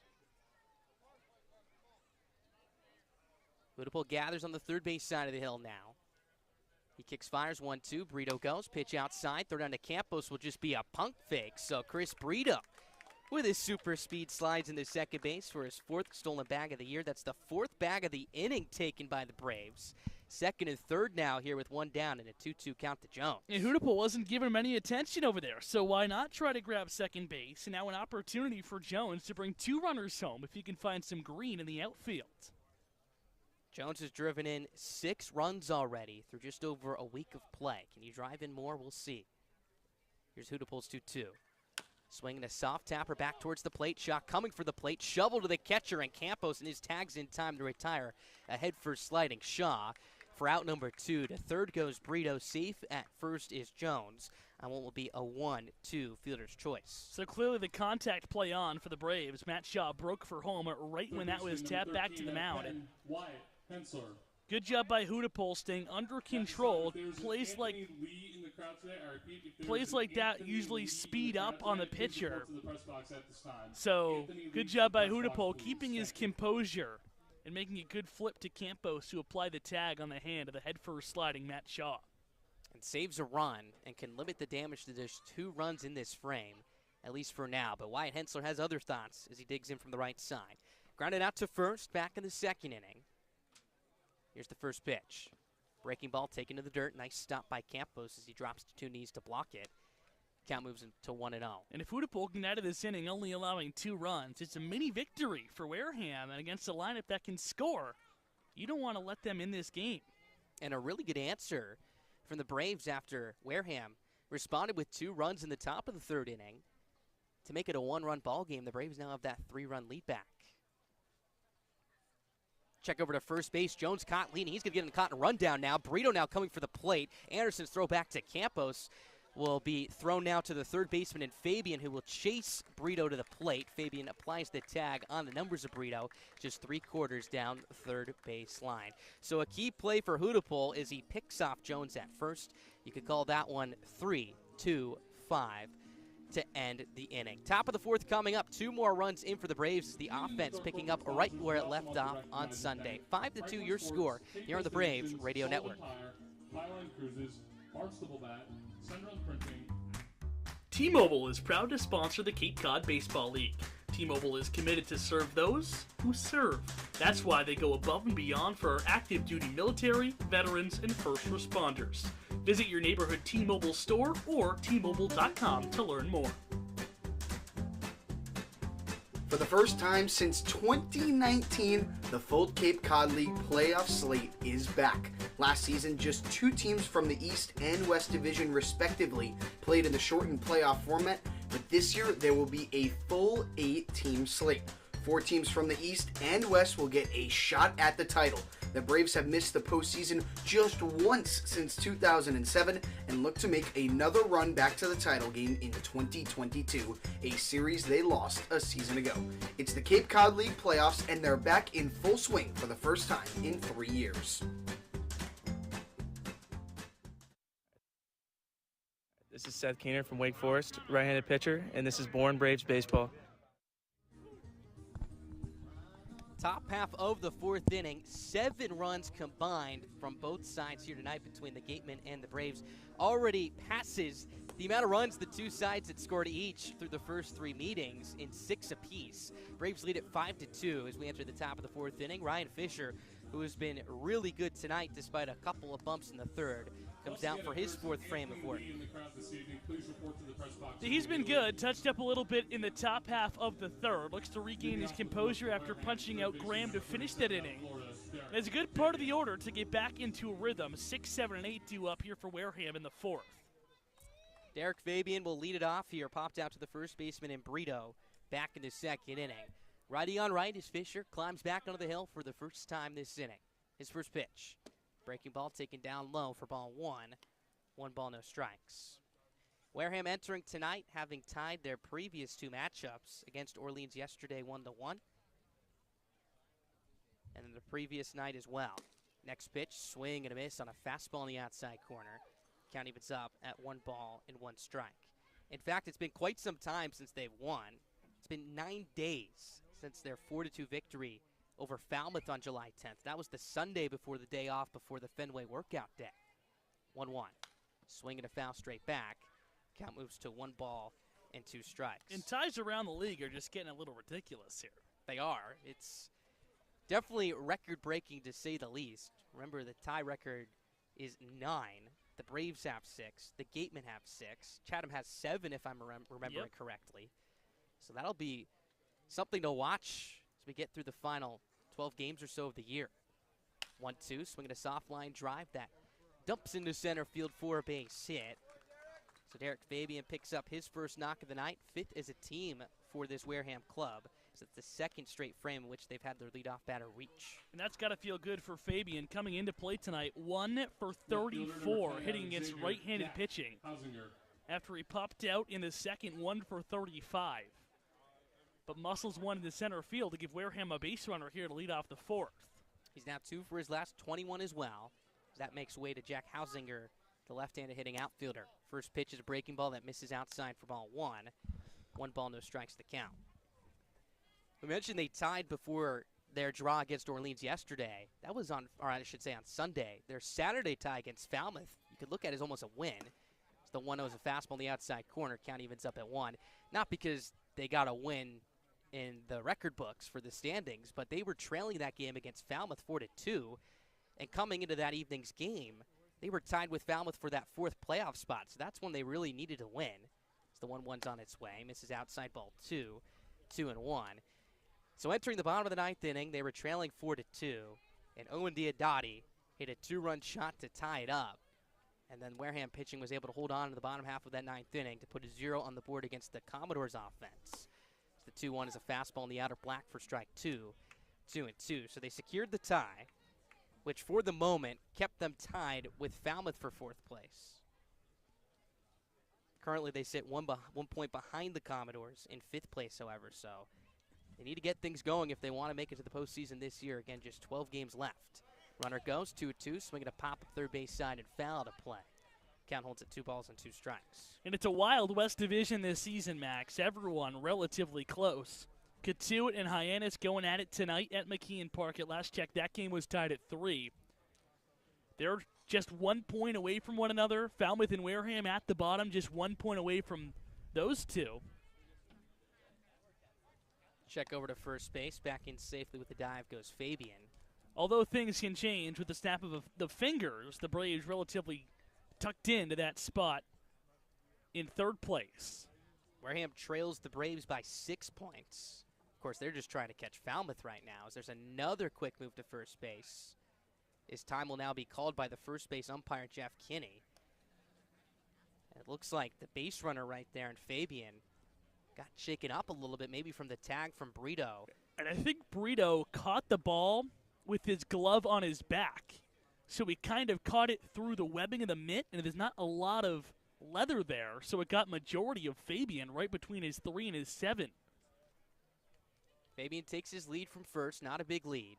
2-2, weak wave and a miss for strike 3. A backdoor slider that got Hausinger just playing protect mode right there. Strikeout number 4 on the night for Fisher, 3 of them swinging.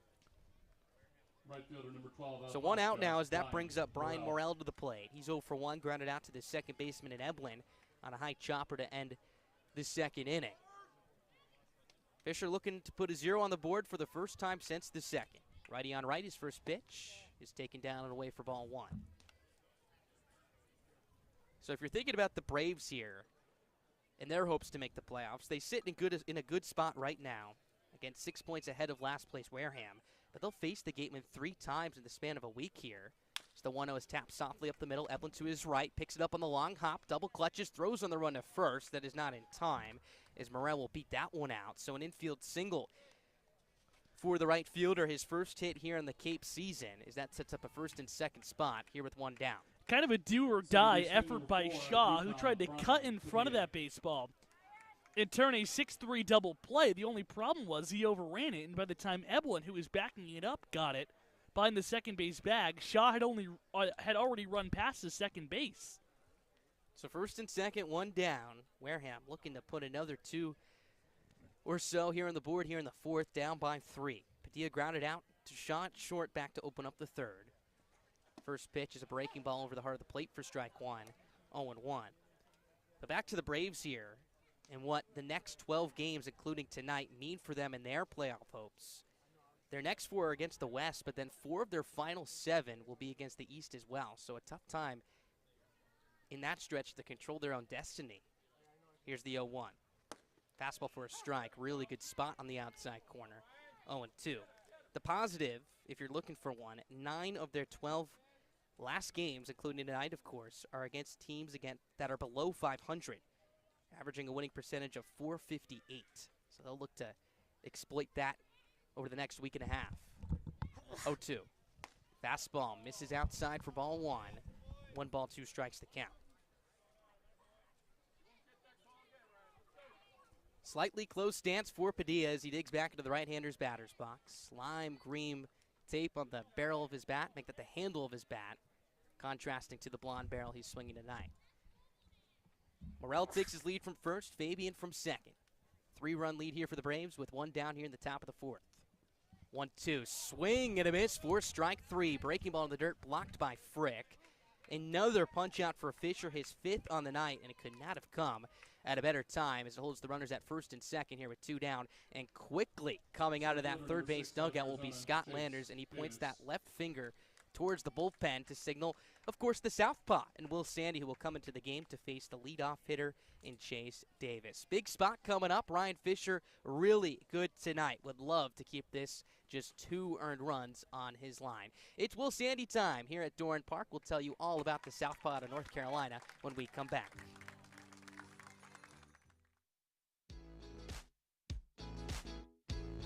The Bourne Braves will be holding youth clinics this summer. They're for boys and girls ages 5 to 12, plus we'll offer 1 week of clinics for ages 12 to 15. For more information, visit the 50/50 table near the concession stand or visit our website at bournebraves.org. Win or lose, there's always a Brave that sticks out on the field. Head over to our YouTube channel by searching the Bourne Braves, or head to @BourneBraves on Twitter and catch the post-game interview every night with a player of the game on game night with me, Ethan Frank. And as always, you have a say on who gets to chat with me. Tweet at us @BourneBraves and use the hashtag Player of the Game to submit your pick for the POG. The stars of the Bourne Braves can't perform well with an empty stomach, and neither can the best fans in the Cape Cod League. Hungry at Doran Park? Visit our concession stand down the third baseline, serving your favorite ballpark classics, including hot dogs, hamburgers, popcorn, cold drinks, and more. The concession stand at Doran Park is the place to go, because the only thing better than watching the Braves live is watching the Braves live with a hot dog in your hand.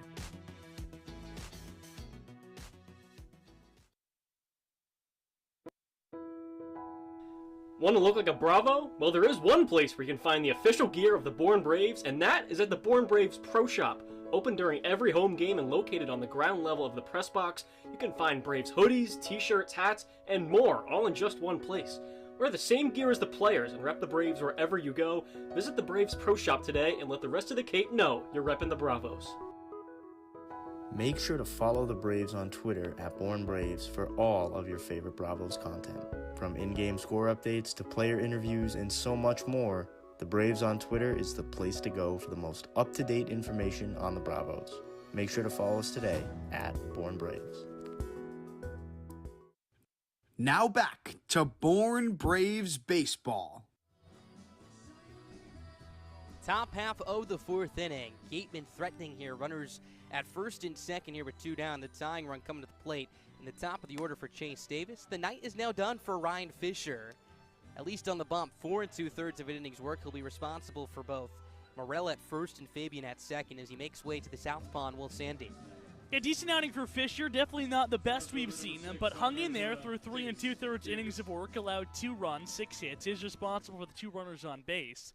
And he gives way to Will Sandy, who, after giving up runs in his first 3 appearances, pitched a nails inning in 2/3 against Falmouth the other night. He'll face the lefty in Davis now, so Landers playing matchups here. Sandy from the third base side comes set. Here's his first pitch. Fastball for a strike in the outside corner, 0-1. It was 2 1/3 of innings of work against Falmouth, where he did not allow a run on 2 hits, no walks, and 2 strikeouts. And the big number, 0 in the walks column. Had walked 4 in his previous 2 appearances. Davis has struck out and walked. Here's Sandy's 0-1. Well outside with a heater, overthrew that one towards the left-hander, make that the right-hander's batter's box. So the count evens up at 1 ball and 1 strike. Fabian over there at second has good speed, a stolen base to his name as well this summer.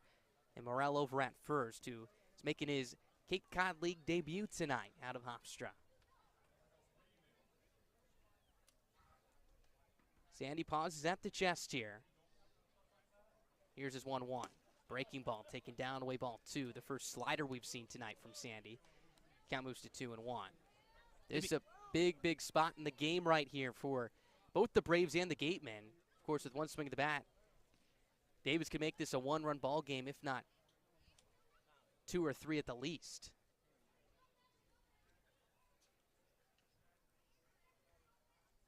Here's Sandy's 2-1. Breaking ball, swing and a miss. A massive rip from Davis as he was lunging towards the first base side. Count evens up at 2-2. Davis this season against right-handed pitching, right around the 350 mark. Just 1 for 8 coming into play tonight against the lefty. as Coach Landers goes matchup to try to get out of this fourth inning jam. Glove tucked into his chest. Sandy now comes set here on 2 feet. Here's his 2-2. Taken down away ball 3. The count will run full, and both runners will get a head start. When Ryan Fisher was out of the game, when he was walking back towards that third base dugout, he quickly turned towards Sandy, who was jogging him from the bullpen down the left field line, and with a big grin on his face, was pumping his fist towards him, which was fun to see, hoping Sandy can get out of this inning unscathed and help Fisher out here. Runners go, 3-2, swinging a high pop-up first base side, well out of play. As Davis caught that one well out in front, the count will stay full. Sun beginning to set here over the third base grandstands. Again, a very calm night here at the ballpark, but very warm, very muggy out. Sun was shining before, but some cloud coverage taking the shadows away, which will make it a little bit easier at the plate for hitters to pick up the ball tonight. 3 balls, 2 strikes, 2 down, 5-2 Braves your score. Top of the fourth inning. Runners go, 3-2 again. Swing and a pop-up behind home plate. Tomas Frick will give it a look. It'll fly out of play. I'm still waiting for that ball to roll off the roof to us right there. So the count stays at 3-2. Close. Close. It's getting closer every game. We have 12 games left, not including the postseason. I need a giant butterfly net on a fishing rod. That when they go over there, I can just wheel it in and catch it and bring it back. Easier said than done, I guess. We'll take a trip to the store tomorrow. We'll bring one to the ballpark. Okay, good. You're buying. That means I'm keeping the ball. 3 balls, 2 strikes with 2 down. Okay, I'll buy it. Sandy comes set from the third base side again. Here's his payoff pitch. 3-2 is swung on and driven deep out to center field. Horvath sprinting back, backpedaling in front of the track. Sets his feet, camps underneath it to make the catch. That will end the inning. Will Sandy does the job and keeps this a 3-run lead for the Braves. Bottom half of the fourth inning coming up, 5-2. Bravos your score. Keep up to speed with the Braves when you're away from Doran Park by visiting our website at bornbraves.org, and be sure to follow us on Twitter and like us on Instagram and Facebook. You'll be kept up to date all year long with the Braves. T-Mobile is proud to sponsor the Cape Cod Baseball League. T-Mobile is committed to serve those who serve, and that's why they go above and beyond for our active duty military and veterans. Visit your neighborhood T-Mobile store or T-Mobile.com to learn more. A night at the ballpark is one of the best ways to spend a summer evening with the family. With free admission to Doran Park and every field on the Cape, you can bring along the entire crew to experience a free night of fun at the park. Catch the best collegiate summer baseball league with the whole family all summer long, with tickets starting and ending at $0. To find the full Braves schedule, head over to our website, bornbraves.org. Scott Landers is the new man in charge in Bourne. The new Braves field manager is in his first year at the helm at the Bravos and brings with him an exciting staff that includes World Series champion Jared Saltalamacchia. It's an exciting new regime of Bourne Braves baseball, and it's a team you're going to want to see for yourself. Go to bornbraves.org for the full schedule. Tomahawk Talk is the official pregame and postgame analysis of the Bourne Braves. Hosted by the Bravos broadcast team, Tomahawk Talk provides pregame insights on game day on what Braves fans can expect to see that night. And after the game, the crew breaks down the matchup that was and looks ahead to what to expect tomorrow. It's Tomahawk Talk, and you can find it on game days on the Braves YouTube site, as well as at Bourne Braves on Twitter. This is Braves first baseman Chris Brito, Rutgers University, and this is Bourne Baseball. Last of the fourth inning, 5-2 Braves your score. The night is now done for spot starter Wyatt Hudapol, who allowed 5 runs through 3 innings of work, 2 long balls as well, as the Gatemen sent things over to another right-hander in Jack Sullivan. Yeah, Hudapol kind of struggled coming in on late notice. Limped through 3 innings, allowing those 5 runs. Gives way to Sullivan, who pitches against the Braves for the second time this season. Pitched here on July 4th, got the one man he faced out. On the year, an ERA of 4.5. Tonight will be his 7th appearance, has not made a start. Opponents hitting .276 against him, slugging .414. So the Braves, who have slugged early on, will look to exploit that as Wyatt Hensler, the right-handed hitter, leads things off. Sullivan from the windup. Sets on the first base side, turns, kicks, fires. His first pitch is swung on and grounded softly to the shortstop side. Charging his right, picks it up, sets his feet, throws a bullet over to first base. That'll retire Hensler for out number 1. So 1 pitch, 1 out for Sullivan, a good start, as that sends up Josh Moylan to the plate. And how about Josh Moylan back in his last plate appearance in the 2nd inning? Hit a hard line drive out to left center field that jumped over the wall for his 3rd home run of the season, first not to his pull side. He's now 10 for 55 on the summer so far. How about this? 4 of those 10 hits, extra base hits. First pitch is a fastball that misses down and away for ball 1. 1 ball, no strikes. He's now starting to heat up a little bit. Mentioned hitting a .167 coming into this evening's ball game. 4 for his last 10 now after that round tripper. Sullivan mixes up his grip. Twists and tosses. Here's his 1-0. Fastball at the top of the zone for a strike. Count evens up at 1-1.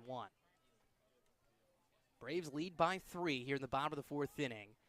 4th time these two teams have faced each other. 2nd time here at Doran Park. Here's Sullivan's 1-1. Swinging a line drive, shallow center field. This one's got a ticket for the outfield grass as it drops in for a base hit. Chase Davis will lob it back in towards the infield. So Josh Moylan really seeing the ball well. He is now 5 for his last 11, 2 for 2 tonight. As that's already the Braves' 7th hit this evening. And we've already seen what Josh Moylan can do when he gets into a little bit of a rhythm. Don't let Big Crank get cranking. When this guy is rolling, he seems like a downhill train at home plate. 2 sharply hit balls, and the similar thing between them, both to the middle opposite side of the fields. So here's Tomas Frick with 1 away. Moylan takes his lead from first. Righty on right again. Sullivan from the stretch for the first time tonight. Fires his first pitch. Swing and a pop-up first base side. Second baseman Padilla waltzes over towards his left. Camps underneath it to make the catch with 2 hands. Right on the cut of the outfield grass for out number 2. So after Moylan saw a couple of pitches and dunked in a single, Frick, just like Hensler, swings at the first pitch and is retired, as that sends up Bryce Eblin to the plate. Sullivan trying to post the first 0 on the board tonight for this Wareham pitching staff, who entered with the league's worst ERA at 4.3. They also waste the highest opponent's batting average at 255. Eblin has reached base twice tonight, a walk and a single. First pitch, up and away with a heater. An easy take for Eblin as he climbs ahead at 1 ball and no strikes. Third baseman and Fabian playing even with the bag at third, defending the potential bunt from the left-handed hitting Eblin, who runs really well. Eblin now has reached base in 5 of his last 6 plate appearances, looking to keep this inning moving along here for the hot-hitting Matt Horvath, who looms on deck. Moylan takes his lead from first. Here's the 1-0. Swinging a soft ground ball right side. Padilla step to his left, gobbles it up, shuffles across, and tosses over to first base to retire Eblin, as that will retire the side. No runs, 1 hit, no errors, 1 runner left on here for the Braves, as Wareham posts their first donut on the board here tonight. It comes in the bottom of the 4th. Top of the 5th coming up, just about halfway through this one at Doran Park. The Braves lead it 5-2.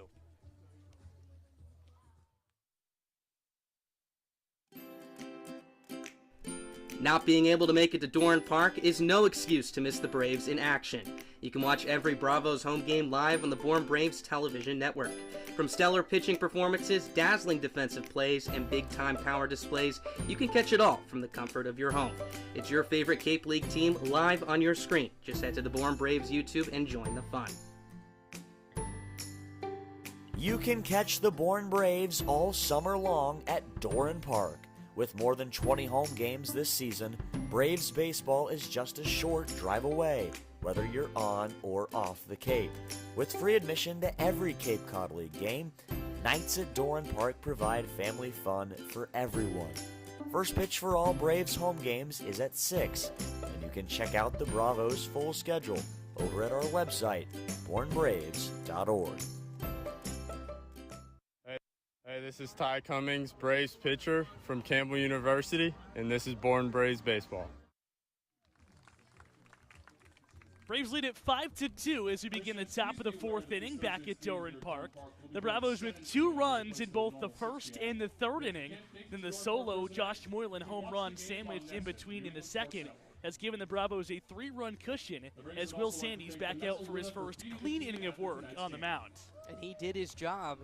Back to get Ryan Fisher out of trouble in the fourth inning. Faced one batter that was the leadoff hitter in Davis, a left-handed hitter, and got him to fly out to center field. So you said it, gets a clean inning right here, but he's going to have to go through the teeth of this lineup for Wareham 2, 3, and 4. Leading off the fifth for Wareham, the first baseman, number 18. Max Anderson, the number 2 hitter, will stride in first. Anderson, the former Brave, now with Wareham. An all-star this season for the Gatemen, a .266 hitter on the campaign, and off to a 2-for-2 start tonight. Seeing Sandy for the first time, who works out of the wind from the third base side of the rubber. He kicks and delivers. Changeup down below the zone. It misses for ball 1.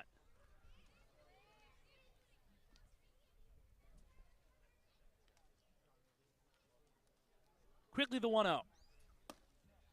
That one gets to the outside part of the plate, and that is his bread and butter pitch. That 2-seam fastballs that just tails but clips the zone. That evens the count at 1. Here's the pitch. Spoiled away in a breaking ball over the Wareham dugout first base side. And the count goes to 1-2 on Max Anderson, the Wareham first baseman tonight. Has been seeing a lot more action at first base under Harvey Shapiro this season. Got a little bit of a taste of it last summer here with the Braves, the 1-2. Upstairs for ball 2. But when I talked to Max last summer after his first start at first base, he said that was the first time since Little League he's played first base. Never played there, 1 out in Nebraska. The 2-2 misses outside, and the count goes full. Here on the right-handed hitter, a number 2 batter of the Gatemen lineup.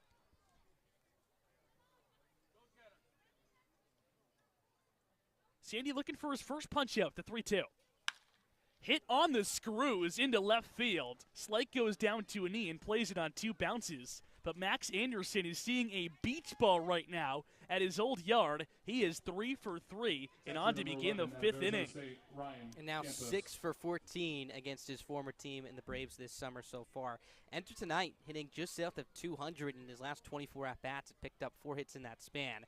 So he's seeing it well tonight. That's got to feel good. 3 hard-hit base hits, including that RBI double back in the 3rd inning. On the screws, all 3 of his balls in play tonight. 3 for 3 to begin the evening. Here's Ryan Campos, who swings at the first pitch and hits it high and deep into the right center field gap. Horvath is on his horse to the track and makes a leaping one-handed catch as he transitioned from the grass to the dirt to save extra bases from the Wareham catcher. Shortstop, number 8, out of Clemson. You said Anderson hadn't played first base since Little League. Well, Horvath, maybe not the longest amount of time, but still hadn't played outfield before this year in the Cape this summer since his freshman year of high school. And he has looked like a natural out there, making a nice leaping grab, ranging towards his left. Thought that had a chance to get out off the bat, but he was able to run it down. Really good athlete out there. So Anderson remains on first with 1 out here in the 5th. Blake Wright is the batter, and he watches the first pitch curveball miss down low for ball 1. 5-2 is the Braves lead with 1 out and 1 on, as the Bravos look to take advantage of a last-place Wareham club for the first time this season in the 4th matchup between the 2 teams. From the belt, Sandy kicks and fires. Curveball that catches Graham instead right, way out on his front foot, and the count evens at 1-1. That was filthy. A lot of late break jetting down towards his back ankle. He took a massive rip at it. Anderson, a rather pedestrian lead off of first base. The 1-2. Down and away, the count goes to 2-1. So Wright had an RBI double back in the 3rd for Wareham. That brought across the team's 2nd run of the contest. They trail at 5-2 here with 1 out and 1 on at the top of the 5th inning. Sandy's 2-1. Breaking ball that goes around the zone and misses home plate. And it's a really good hitter's count for a good bat in Blake Wright, a guy who already has an extra base hit to his name this evening.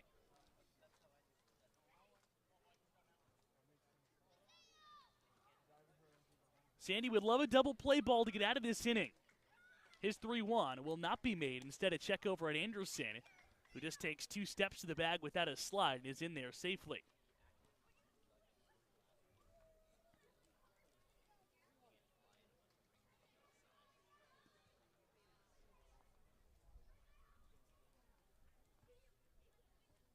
The payoff pitch.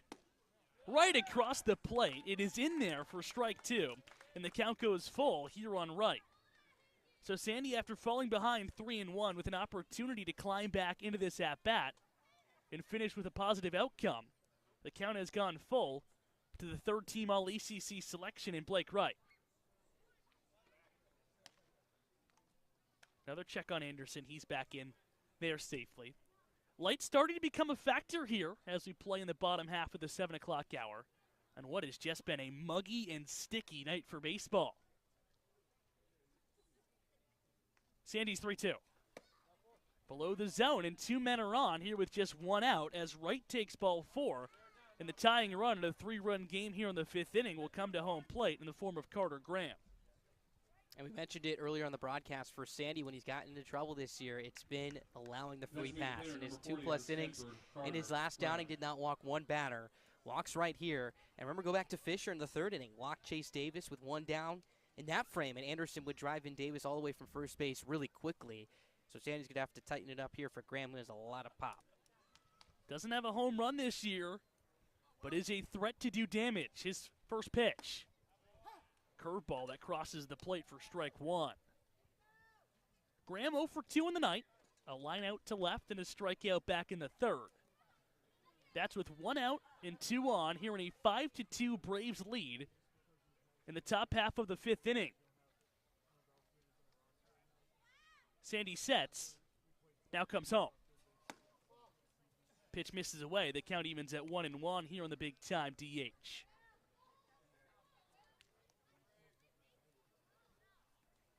Coming into play tonight, Graham, a .500 hitter against the Braves on the season, but an 0 for 2 line to this point.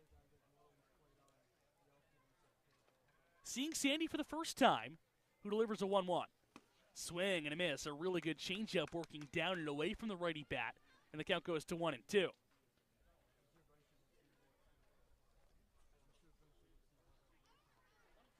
Anderson singled the lead off the inning. He leads off a second. Wright took ball 4. He's on first. The batter is Carter Graham, staring down a 1-2 count against Will Sandy. The lefty's pitch. Swung on and fouled away over the press box behind home plate, and they'll do the 1-2 again. And Graham 5 for 31 against right-handers this year. Meanwhile, against lefties, smaller sample size, but 2 for 9. So he's got to be happy seeing a southpaw and Sandy up right here, but behind 1-2. And Sandy's been working both corners of the plate so far in this at-bat. A fastball inside like we just saw, and has been able to fade that changeup down and away as well. Would love a strikeout or a hard ground ball right at someone. His 1-2.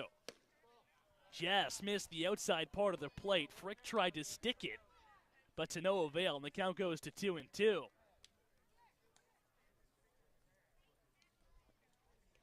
Five to 2, the Braves lead it.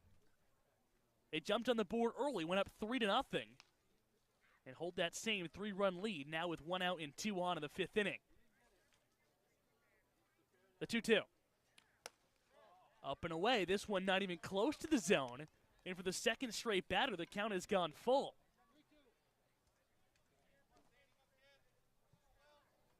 Sandy looking to try to prevent loading the bases here with just 1 out in the 5th inning with his team up by 3 runs. Needs to come in to Carter Graham, who is just sitting for a pitch to hit. The 3-2. Swing and rip down the left field line, but foul. That would at least score Max Anderson from second base.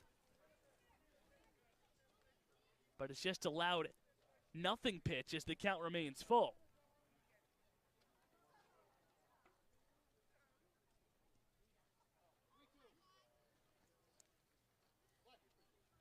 Graham digs back in the back of the right-handed batter's box. Sandy sets at the chest, takes a deep breath. His 3-2 again. Tap foul again, same position down the third base line. And Justin Willis, the Braves relief pitcher, who sprinted out of the bullpen to get the last one down the left field line, didn't have to move and just scoop that one up in foul territory and toss the ball to a fan. He's got a magnet on him over there, it looks like. Play. Off night for Willis, who pitched out of relief over the weekend. His teammate in Sandy in a battle here with Graham. The 3-2 again. Both runners go. The pitch is clubbed into left center field. This is deep, but slight range is over. It'll hang up for him. He makes a one-handed catch in the alley, and the runners will have to retreat to second and first respectively as two are gone here in the 5th inning. And Graham just missed that one. I think it caught him a little bit too far in on the hands right there. Had the right launch angle. Again, had a good jet stream out towards left center field where the ball has been flying tonight, but just did not get enough of it. Evan Slight able to run it down.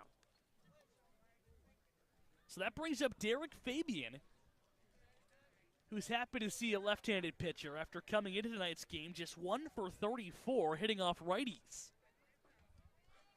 Big spot for him. 2 on, 2 out. His team down by 3 in the 5th. The first pitch. Ripped foul on the ground down the third baseline. And that slider has been a pitch that Sandy likes to get ahead with right-handers, likes to get them to swing over the top with it when he starts at about middle third of the plate and runs it just an inch or two off that inside corner.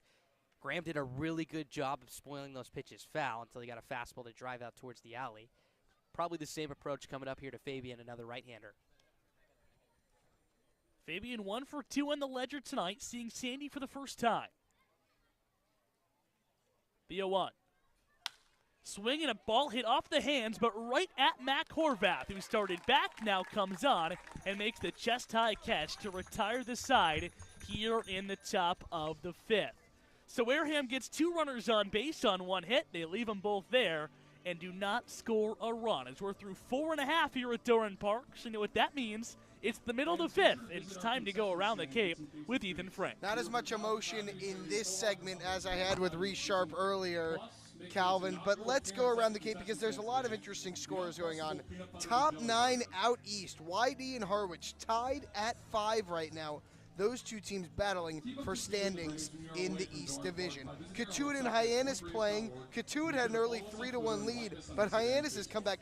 That game is now 5-3 in the top of the 4th. Harbor Hawks move into first place in the West with a win. Falmouth and Orleans going at it, West versus East, and the Commodores are doubling up the Firebirds right now, 4-2 in the bottom of the 4th inning at Eldridge Park. And the last game to get going tonight out at Veterans Field is Chatham over Brewster. That game is 1-0 in favor of the Anglers over the Whitecaps in the bottom of the 2nd inning. Well, thanks so much, Ethan. A lot to think about there as you look around the scores from the region. But the one that jumps out is Hyannis in Cotuit, the number 1 and the number 2 team in the West Division, and they've been that way pretty much all season long. And as we play in Game 33 of the year, if Hyannis is able to top Cotuit, that would be the first time all season that the Kettleros do not find themselves looking down on the rest of the pack in the West. No doubt, and it seems like Hyannis has had several opportunities over the last week or so to try and take that spot from Cotuit, even last Sunday against this Braves team, but they ended up losing 8-1. And now finally get the opportunity to face those Kettleers. If they can hold on to win, it's going to be a happy, happy night over there in Hyannis. Braves trying to take care of business here at Doran Park to keep pace with the Harbor Hawks, and they're off to a good start in doing so. They lead it 5-2 as we begin the home half of the 5th inning, and it's the meat of the Braves' order to face Sullivan for the first time tonight. 2-3-4 due up for the Braves in their half of the 5th. The batter is Mac Horvath, who sees Sullivan for the first time. And out of the line, the Yukon right-hander's first pitch. Gets the outside part of the plate for strike 1. Horvath hit his 4th home run already in his 8th game with the Braves. Back in the first inning of this ball game, which put the Braves up 2-0. The 0-1. Breaking pitch that missed up and in. The count goes to 1-1. He also singled and scored in the 3rd. So a good night for the Braves' new sweet swinging utility man. A 2-for-2 beginning with 2 runs. The 1-1. Gets the corner on a fastball. It goes to 1-2. And he stung that ball out to right field his last time up. So he showed his ability to drive the ball the other way with authority, too, which just opens up a plethora of more opportunities to get on base for him. Trying to keep his perfect line going, but behind him the count 1-2. Sullivan's pitch. Way outside the zone. Forced Campos to hop out of his crouch and snatch it from going to the backstop. And the count goes to 2-2 and the Braves center fielder tonight.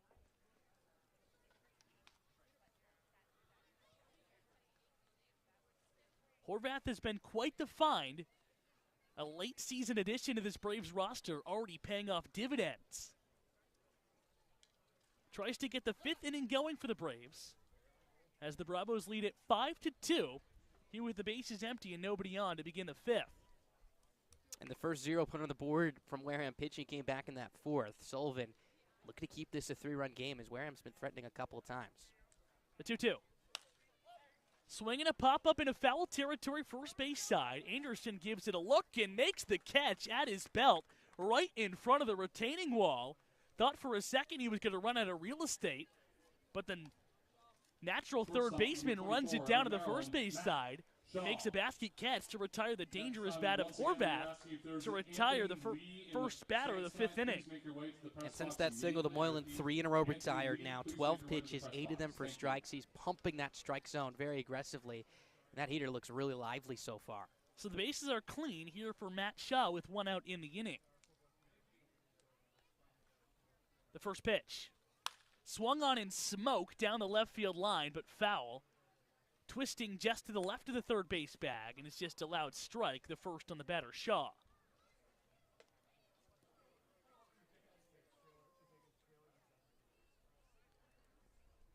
Shaw coming off a night where he hit the first cycle in Cape Cod League history in 11 years. 1 for 2 with an RBI single to begin his evening tonight against Wareham. The 0-1. Up and in. And the same bat he used for that 4 for 5 cycle night, he broke on the first pitch he swung at tonight in the first inning when he grounded out to first. So that bat has definitely died a hero, the 1-1. Fouled straight back, he goes to 1-2. And then with the new bat, comes out and hits a single and a clothesline out to the left fielder and Hausinger, so doesn't really matter what bat it seems like for Shaw. Whatever piece of lumber, he'll take it, and he'll be swinging it for the ages for this Braves offense that's needed him so much this summer. Sullivan looking to punch him out, though. He's ahead in the count 1-2. Out of the wind, he kicks and deals. Fastball way upstairs, and the count goes to 2-2.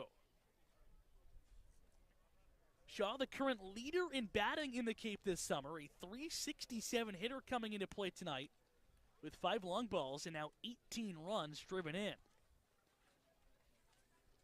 That's with 1 out and nobody on here in a game where the Braves lead it 5-2 in the bottom half of the 5th inning.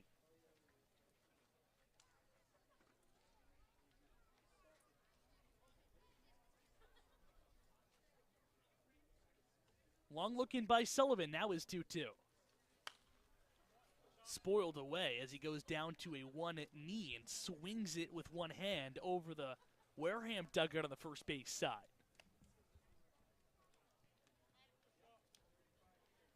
Braves have had base runners in every inning this point. Sullivan got the first man in Horvath to pop to first base to begin this frame. And now he's evened up in the count 2-2 here with Matt Shaw.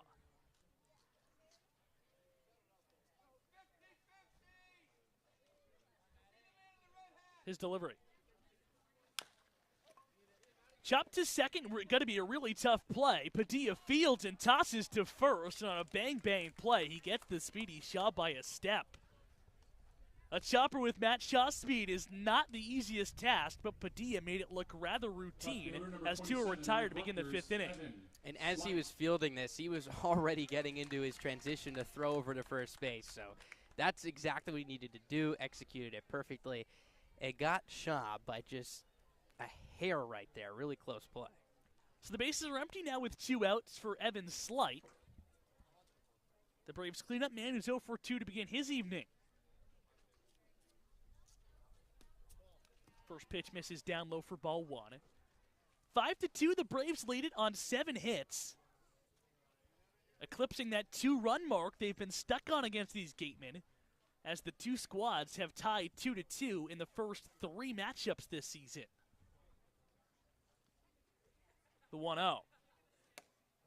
Clips the corner for strike 1 and a heater. Tonight is the fourth of 6 times these two teams will meet. They'll meet again here at Doran Park on Thursday. That's a 7 o'clock start. The 1-1 to Slight. Outside for ball 2. Then they'll meet next Monday at Polar Park in Worcester, home of the Worcester Red Sox. That'll be a 6:45 first pitch. Braves looking to get the Gatemen for the first time this season, the 2-1. Swinging a roller down the first baseline, but foul, and the count will go to 2-2.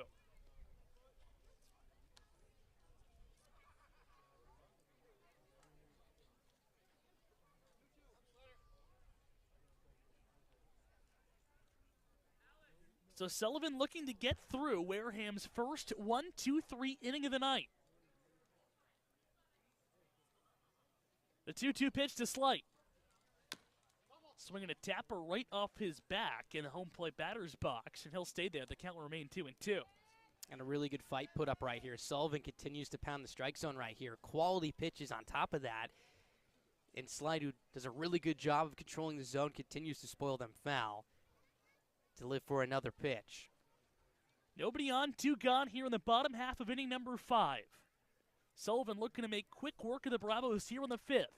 Out of the wind, he kicks and delivers. Slight fouls it back to the screen. A pretty good battle going. And this is a win either way, even if Slight is retired right here, because you had Sullivan toss a scoreless inning in the 4th. And if you could retire Slight, to be a 1-2-3 inning, but you're still punching that pitch count up for a guy who's really been the first arm Wareham has used, where the Braves have shown any vulnerability. 1 pitch away from a quick frame here in the 5th, the 2-2. Rolled foul again, and the count will remain the same. Sullivan, the first guy out of the Wareham bullpen, worked around a 1-out single in the 4th, and now is a pitch away from a 1-2-3 5th. After Wareham starter Wyatt Hudapole went 3 innings, allowing 5 runs on 6 hits. Evan Slight tasked with continuing this inning. He'll see another 2-2 pitch.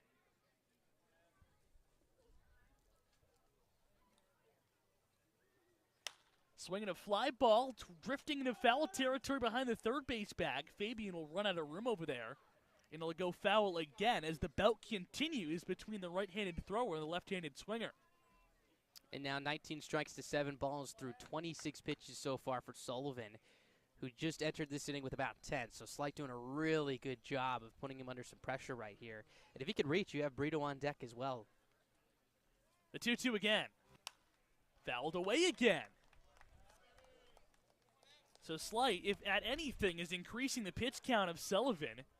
Nobody warming down in the Wareham bullpen. 5-2, the Braves lead it with 2 on and 2 out and nobody on here in the bottom of the 5th. The 2-2 again. Swing and a miss. This time Sullivan wins the battle, and he punches the Braves out in order. No runs, no hits, no errors for the Bravos. They are quickly retired in the 5th, and we're through 5 here at Doran Park. 5-2, Braves lead it on the Born Braves television network.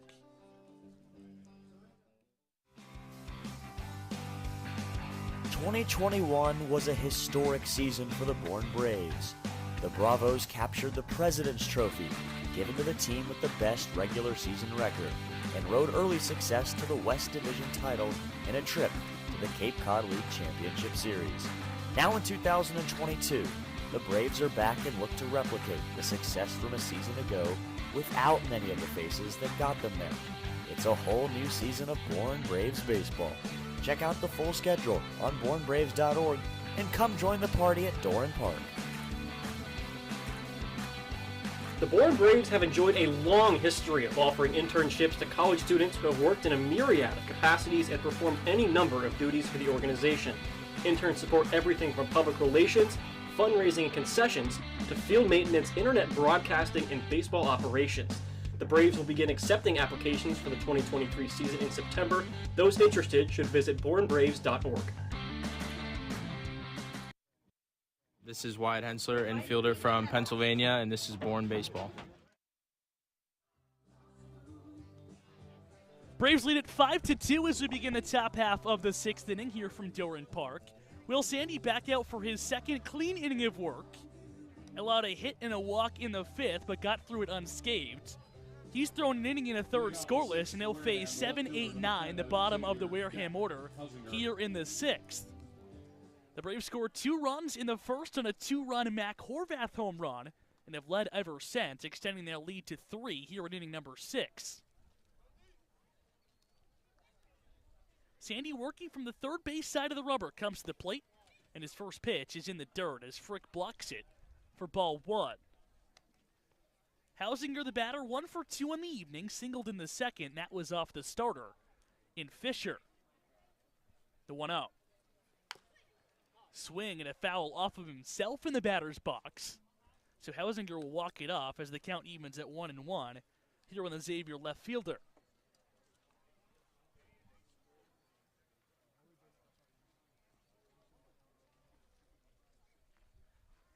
Sandy working with tempo, the 1-1.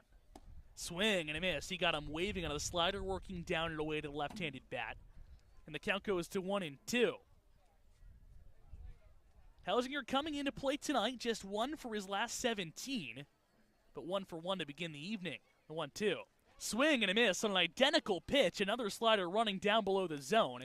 And Hausinger's down on strikes to begin the 6th inning. His second time going down whiffing tonight. So 1 out, nobody on here with the number 8 man in Brian Morrill coming to home plate. 5-2 is the Braves lead. Braves have hit a couple of home runs tonight. Mac Horvath in the first and Josh Moreland in the second. The first pitch to Morrill is in there, a strike on the outside corner.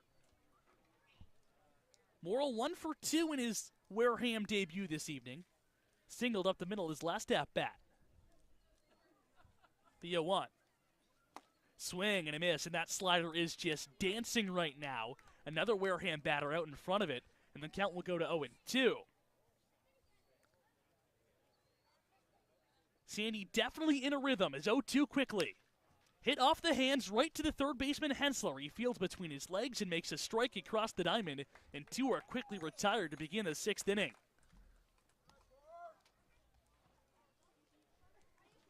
Second baseman number 4 out of UConn. 2 up, 2 down here in the 6th. The Braves still lead it 5-2, scoring all 5 of their runs off the starter, Jack Hausinger.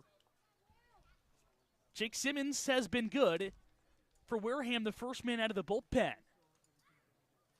Gatemen looking for some runs as first pitch swinging. Padilla lifts it into shallow right field. Coming on is Jones, and he easily makes the one-handed catch by the Bourne logo in his jersey to retire the side in a flash here in the top of the 6th. Zeros across the board, no runs, no hits, no errors for Wareham in the inning, and we're going to the home half of inning number 6, still 5-2 Braves on the Bourne Braves television network. Tonight's prizes include Canal Crew.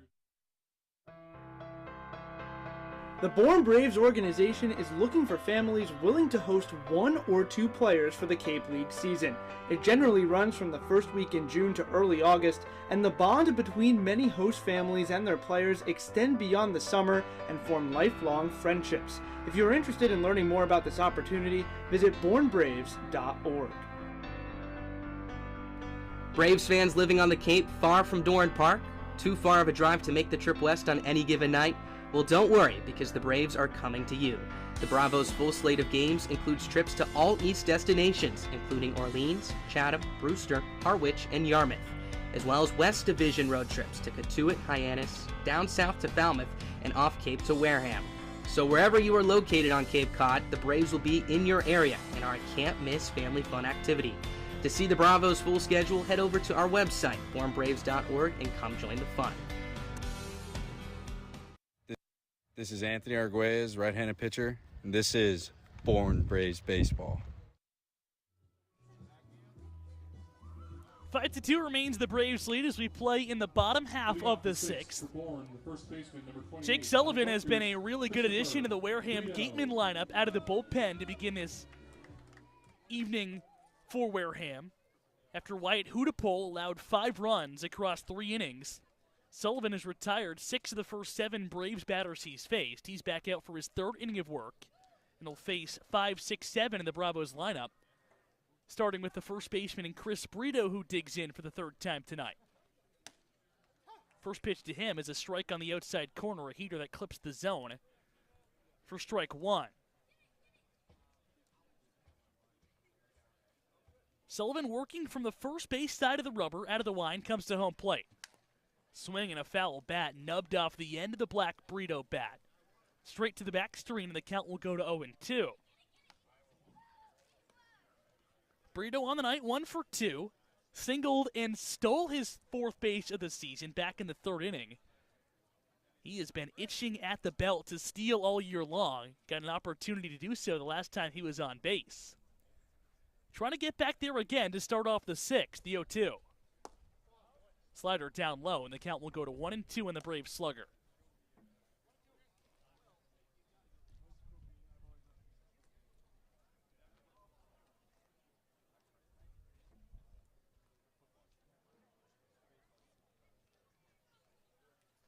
The 1-2.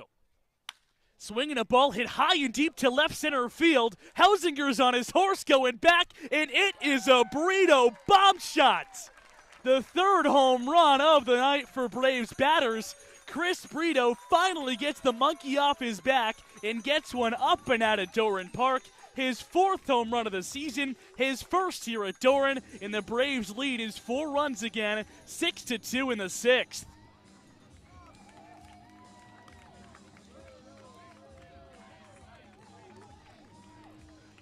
It's been a running joke all season long that Brito has kind of smirked at when he asked him about it. Hey, you've hit 3 home runs on the road. When is that first one getting out of Doran? Well, it's answered here tonight. It's the 3rd Braves long ball of the contest, and the Bravos now lead it 6-2 as Carson Jones digs in. He looks at a first pitch fastball skip in. Campos picks it with the glove, and the count goes to 1-0. Here on the Braves right fielder. So Horvath, Moylan, and Brito with home runs tonight. The 1-0 to Jones. Hit off the end of the bat into shallow left field. Hausinger was playing very deep, so he comes in on his horse, loses his cap, but makes the head-high catch as Jones is retired for the first out here in the inning.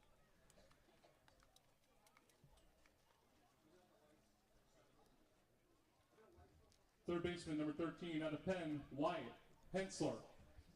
So the Braves lead it 6-2 after the Brito home run to left center field. A no-doubter, the 3rd Braves home run in that direction tonight. Wyatt Hensler digs in for the 3rd time and watch the first pitch fastball miss away for ball 1.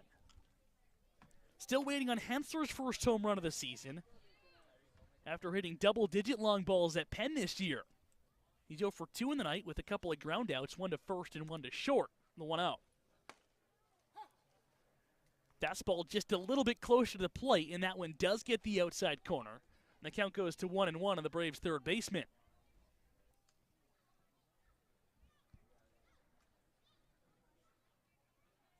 Wind still blowing out to left center field as we play close to the 8 o'clock hour, the 1-1. Down and away, skips over the mid of Campos, the catcher, and the count goes to 2-1. Pretty decent crowd here on a Tuesday afternoon. Now, of course, evening and night. On a hot and sticky July summer evening. Sullivan's 2-1. Chopped to short on the run is right. He sets his feet and throws out Hensler by his step, as 2 are retired after the solo home run here in the 6th inning.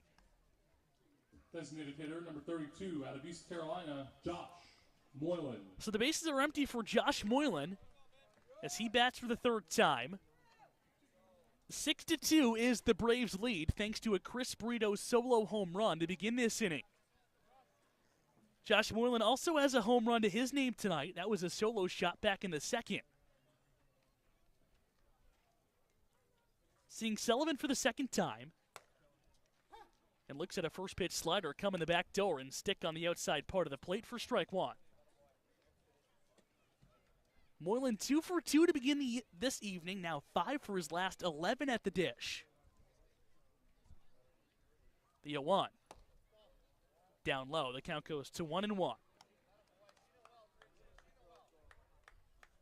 Moylan's had an up and down year. It's a couple of spurts. Of course, that 3 for 5 night where he hit the walk-off ground rule double to beat Harwich last month. The 1-1 pitch. Fastball just below the zone and away. That goes to 2-1. Here on the Braves' designated hitter. And if the Bravos can get this guy going, just another guy you got to worry about in the teeth of an already dangerous Braves lineup. He takes a whiff and a miss at a 2-1 changeup down below the zone. Now the count goes even.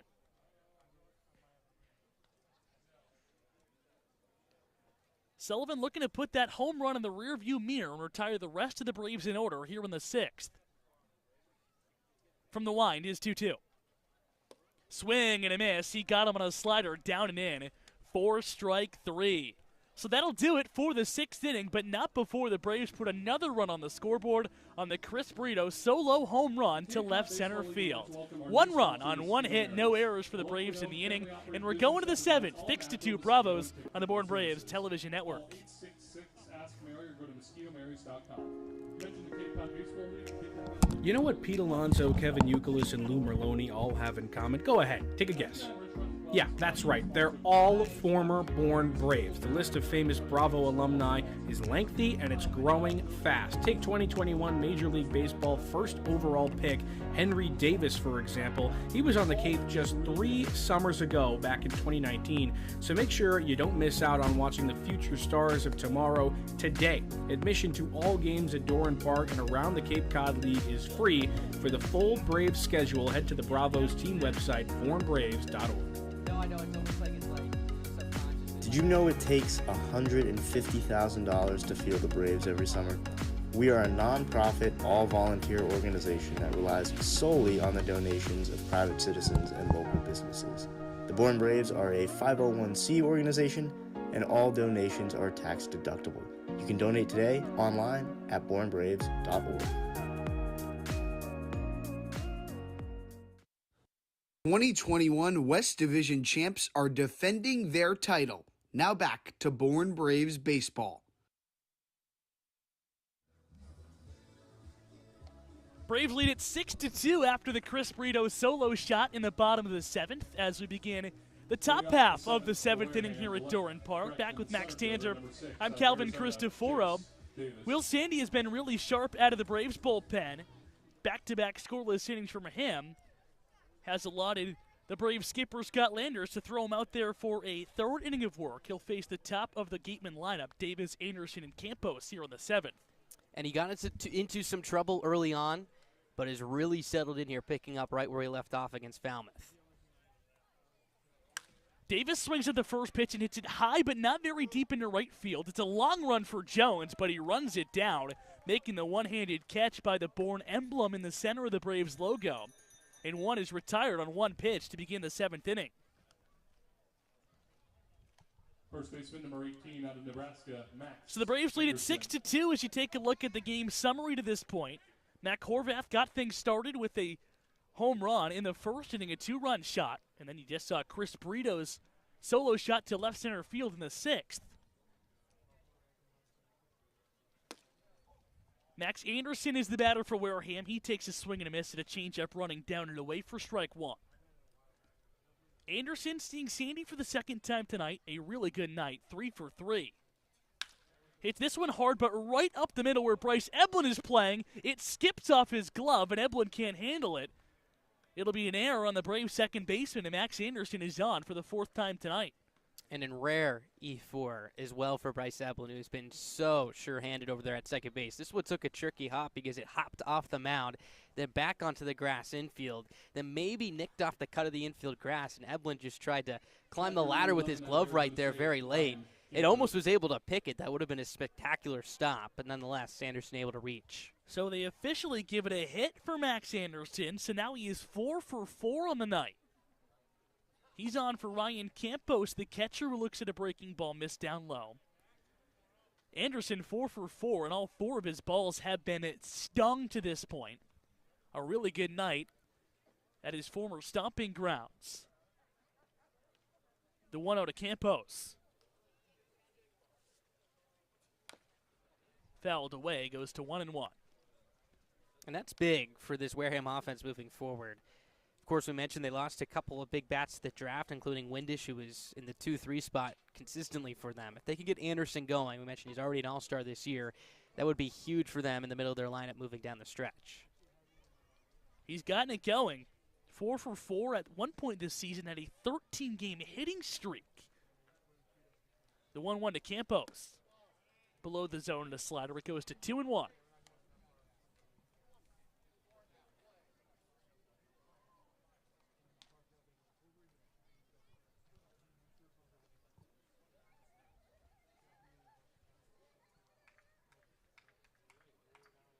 One on, one out, 6-2. The Braves lead it. The pitch down below the zone, and it goes to 3-1. So a good hitter's count for a tough batter in Ryan Campos, who looks to get the Gatemen closer in this ball game. His team trails it 6-2 with 1 out and 1 on here in the 7th inning. Sandy looking to make his way through 3 scoreless innings out of the pen. The 1-1. Down below the zone, it's a walk, and just like that, Wareham has back-to-back base runners on here with 1 out in the 7th. And when you look at Wareham's night offensively, at least in the run column, you see the 2, and you'd think the Braves pitching staff has done a good job, which they have. But Wareham has pieced together 8 hits. They've had a couple of first and second opportunities, a couple of first and third opportunities as well. And the Braves have weaved out of trouble multiple times, but for Sandy here, now approaching 50 pitches, just at 48, he's going to really have to dial it in here because, again, the command maybe, or the lack of command in the last couple of batters he's faced may be a sign of fatigue. And here comes Brad Cook for a conversation, the Braves pitching coach, as the tying run of this ball game for Wareham quickly slides into the on-deck circle. Braves have led this game all throughout. 2 runs in the bottom of the first inning after a Mac Horvath 2-run home run with nobody out in the top of the first. Braves added on a run in the second on the solo shot by Josh Moylan. Then after Wareham scored 2 in the third, the Braves countered with 2 in the third. And then the solo shot by Chris Brito in the 6th has gotten us where we sit now, 6-2. But with the Gatemen threatening, 2 men on and just 1 out here on the top of the 7th.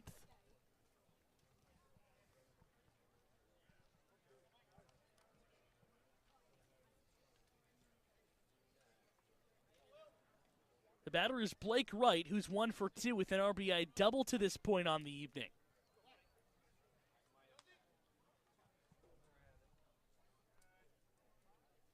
The first pitch. Swinging a foul ball over the Wareham dugout first base side.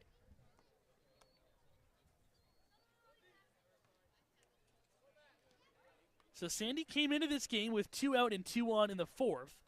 Got Davis to fly out to center, and since has pieced together back-to-back scoreless innings. Has put himself in a tough spot, 2 on, just 1 out with his team up by 4 runs in the top half of the 7th. Still working from the third base side of the rubber, he sets at the belt, and now comes to the plate. Swinging a foul back to the screen, he quickly climbs ahead of Wright, 0-2. And boy, could he use a ground ball double play right here. Wright will be tough to double up. He has good speed. But if he stings one right at either Shaw or Eblin up the middle right here, could be a good chance to get out of trouble here for the North Carolina left-hander. Justin Willis, who was on foul ball duty earlier in the game, is now warming down in the Braves bullpen. Sandy looking to escape danger of his own here. The 0-2 pitch coming to right. Hit on the ground, but right to Eblin. Moving to his right, throws across his body and gets a bang-bang force play as Shaw, acting like a first baseman at second, retires Campos moving from first to second. So runners will sit on the corners as Wright is on with the fielder's choice. And Wareham's third run of the night is now 90 feet away with 2 outs, with Carter Graham coming to home plate. Wow, what a play by Eblin right there. He made that look so easy. And again, most infielders would take the sure out over at first base as Scott Landers comes to the mound right here, so this may be it for Sandy with the right-hander due up. But again, essentially a no-look throw to Shaw over there at second base covering, and he threw it right on the money. So that will end the book on Will Sandy, as Scott Landers doesn't want him to face the right-handed hitter Carter Graham for the second time. It'll be Justin Willis, the UConn righty, out of the Braves bullpen with 2 out and 2 on. The Braves lead it 6-4 instead 6-2 with 2 outs in the 7th. We'll step aside and we'll tell you all about the UConn righty when we come back on the Bourne Braves television network. 43 of the Braves' 44 regular season games this summer will take place on the Cape, but for the first time ever on July 25th, Polar Park, home of the Worcester Red Sox, will host a Cape Cod League game when the Bravos take on the Wareham Gatemen at 6:45. Gates open at 5:45, and admission is $10 to watch the Braves take on a West Division rival on an even greater stage. The Braves are the reigning champs of the Cape Cod League West Division, but the West in 2022 is loaded again and as wild as ever. With 6 games against Hyannis, Wareham, Falmouth, and West Division runner-up Katuitt, it's a packed slate against division foes thirsty for revenge. To check out where and when the division matchups go down, head to our website, bornbraves.org, and check out the Bravos' full schedule. After COVID-19 canceled the 2020 season and shortened 2021, this year will be the first since 2019 with a full 44-game schedule and an 8-team playoff. That means you can catch the Braves squaring off with each team in the West 6 times and each team in the East 4 times. It's a jam-packed slate for the Braves in 2022, and you can check out the squad's complete schedule on our website, bornbraves.org. Hi, this is Reese Sharp from Indiana University, right-handed pitcher, and this is Bourne Braves Baseball. Braves lead it 6-2 with 2 outs in the top half of the 7th, but Wareham threatening with runners on the corners. So Scott Landers goes back to the bullpen for the second time tonight and brings in Justin Willis, who is not a stranger to high-leverage situations. Top 5 in the NCAA in saves this year for UConn. It's been a struggle for him early on this season, or I should say this summer so far with the Braves. 6 innings pitched, 4 strikeouts, 4 walks. Has allowed 4 runs in that span. Was granted the loss against Brewster back on the 16th. That a 2-1 drop over to the Whitecaps just a few days ago. He'll look to keep this one a 4-run lead right here. And a guy who, it seems, when he's been brought out for an extra inning is really when he started to falter a little bit. So he'll look to get through a clean third of an inning here, and then Landers will probably bring him out for the 8th as well. But I'll be curious to see how long he goes with him tonight. For now, just looking for a single out with runners on the corners and a 4-run cushion here with 2 out in the 7th. Carter Graham, the Wareham DH, is the batter, is 0 for 3 on the night. The first pitch. Swung on and tapped foul right in front of the Braves dugout on the third base side. So Anderson started this inning with a single. He is 4 for 4 on the evening. He now leads off a third. Wright, who reached on a fielder's choice, is the runner on first. Willis, the new Braves pitcher, working from the first base side of the rubber. Sets at the chest and now delivers. Across the plate, a beautiful slider at the knees, and quickly he's ahead 0-2. Willis would love to get out of this jam and keep the Braves lead at 4 as the team hits for the 7th time tonight in the bottom half of this inning. Long looking to Frick. He gets a sign he likes. From the chest, the 0-2. Swung on and missed. He beat him with a fastball upstairs for strike 3. So Willis, out of the bullpen, gives 3 straight pitches by the batter in Graham, and we're through 6.5 here from Doran Park, which means there's no better time to say hip, hip, hooray, and go down to the sidelines and say hola to Ethan Frank. Hola, Calvin. I hope you guys are doing well up in the booth.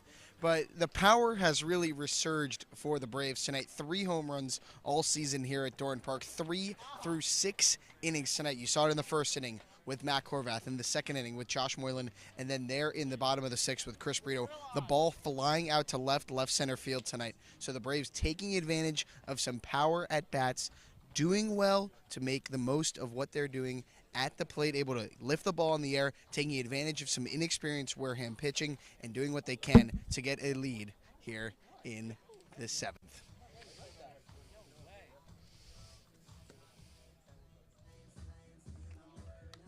Thanks so much, Ethan. The Braves lead it 6-2 as we play in the bottom half of the seventh.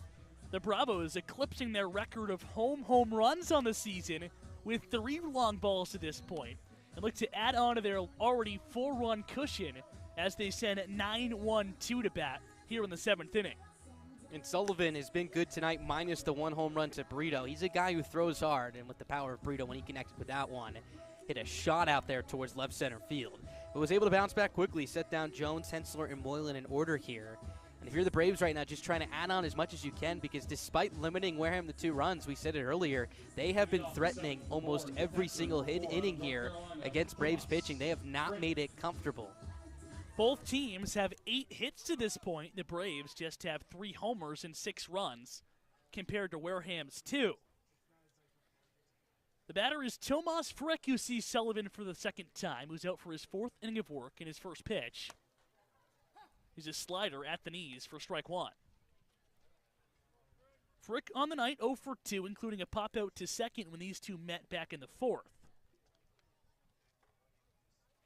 From the line, the 0-1.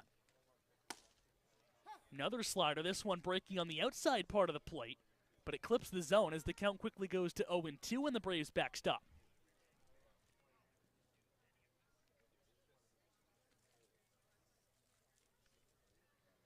The 0-2. Another slider, this one outside of the zone. Frick kept the hands back as it misses for ball 1. 6-2 is the Braves' lead as the Bravos look to take advantage of a last-place Wareham team for the first time this year in the 4th matchup between the two squads. Up to this point, the previous 3 matchups have all ended in 2-2 ties. The 1-2 to Frick. Grounded foul, third base side. And a lot of sliders from Sullivan to right-handers tonight here in this at-bat to Frick. On a 1-0 pitch, threw one right over the heart of the plate.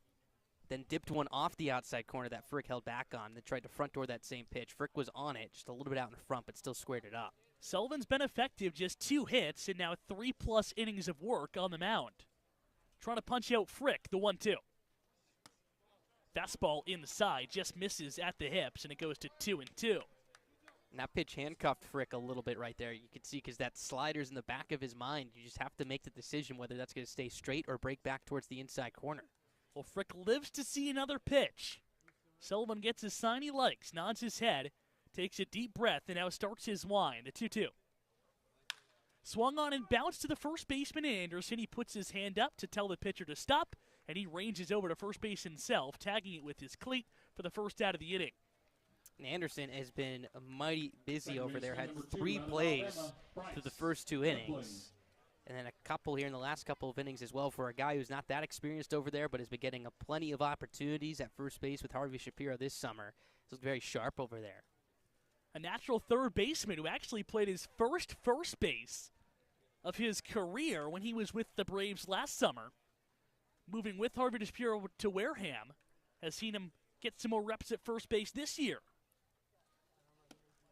Back to the top of the order as the first pitch to Bryce Eblin misses below the zone. Eblin staying red hot to this point on the night. 1 for 2 has scored 2 runs with a walk and a single in the first and the third respectively.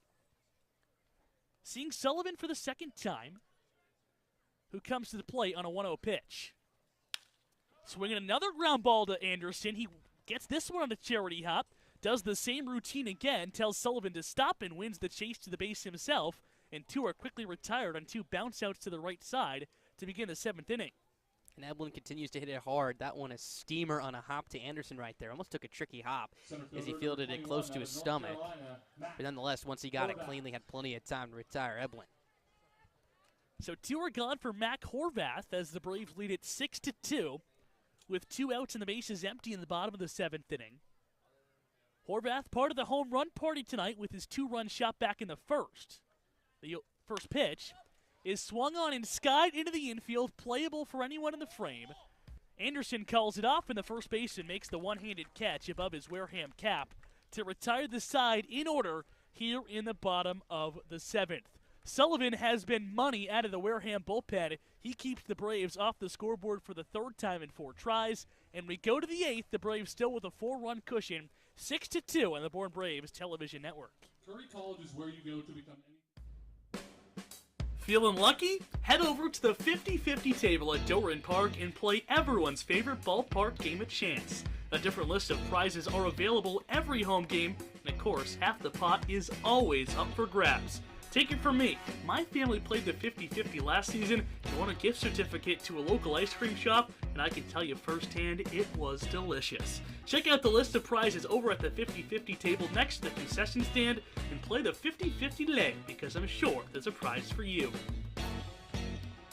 For the first time since 2019, the Cape Cod League All-Star Game is back. On Saturday, July 23rd at 6:45, the best players on Cape will come together in Wareham and duke it out in an East Division versus West Division clash. In 2021, the Braves had a league-leading 9 All-Stars, but they weren't able to shine in the mid-season showcase. But now the game is back, and it will include your favorite Braves stars, as well as the best talent from around the Cape. It's time to go back to the ballpark. This is Bourne Braves Baseball. Top half of the 8th inning, 6-2 Braves your score. Is Justin Willis is out for another inning of work. In fact, his full inning of work came in relief of Will Sandy back in the 7th inning. Was able to get out of trouble after striking out Carter Graham. We'll get 6, 7, and 8, Fabian, Hausinger, and Morel here in the 8th. Max Tanzer joined alongside Calvin Cristoforo. Calvin, you're teasing me here. You told me right before we go on air you got some inside info on something. I get the scoop. This is breaking news, okay. Hot off the press. I have in my hands the 2022 Cape Cod League Home Run Derby participants. Okay. That's huge. So any Braves representatives? I'll let it simmer for a pitch here. I have it in my hands, though. I'm excited. It'll be Derek Fabian to lead things off here, righty on right, as Willis comes set. He fires his first pitch. He's taken for a strike at the knees. 0-1. And, I mean, you could just have the Braves do the home run derby with their showing tonight. 3 home runs for them so far. So the East participants, Caden Grice of Chatham, Brock Wilkin, the MVP last year of Harwich. 0-1. Swinging a hard ground ball through the left side into left field for a base hit as it splits the difference between Hensler at third and Schott short. So a single for Fabian, his second of the night. That's another leadoff base runner here for Wareham. As Fabian reigns on our parade. And Cameron Fisher of Brewster. So okay. Grice, Wilkin, and Fisher will represent the East. Grice will be fun to watch. Absolutely. In the West, Tyler Johnson of Katuitt, who for a large portion of this season has been at the top of the Cape League in home runs. Tommy Troy, who hit 2 against the Braves when the Bravos visited Katuitt Park last. And Carson Jones, the Braves' right fielder, will round out the West participants. Jal Hausinger to the plate now. First pitch is on the outside corner for a strike. 0-1. And I think a lot of people around the league probably see Carson Jones on there. And they look 6 games or so, 28 at-bats. How is he in the Derby? Well, the home run he hit at Hyannis probably would have won him the Derby if you were going for just majesticness, if that's even an adjective. Is that majesticness. Take it down low for ball 1. 1 ball, 1 strike. He's going to put on a show. That is going to be unbelievable. And if you were to pull a guy out of a hat and tell me before this game that 3 Braves would have left the yard, I think I would have put Carson Jones on that list, but he still hasn't yet, at least tonight. Here's Willis's 1-1. Swinging a high fly ball, shallow center. Shot going out, Horvath coming in. It's back Horvath, trailing towards his right to make the catch for out number 1. So Hausinger retired for the 3rd time tonight as Fabian retreats to first base. So who's your pick? Who's winning? Right fielder, number 12. Oh, you put me on the spot like that? I am.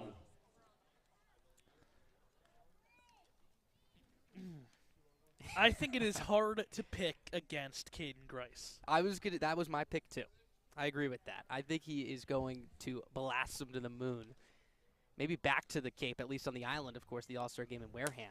It's the first pitch on the way to Brian Morel is upstairs with a fastball, 1-0. And what comes to your mind has to be the dimensions.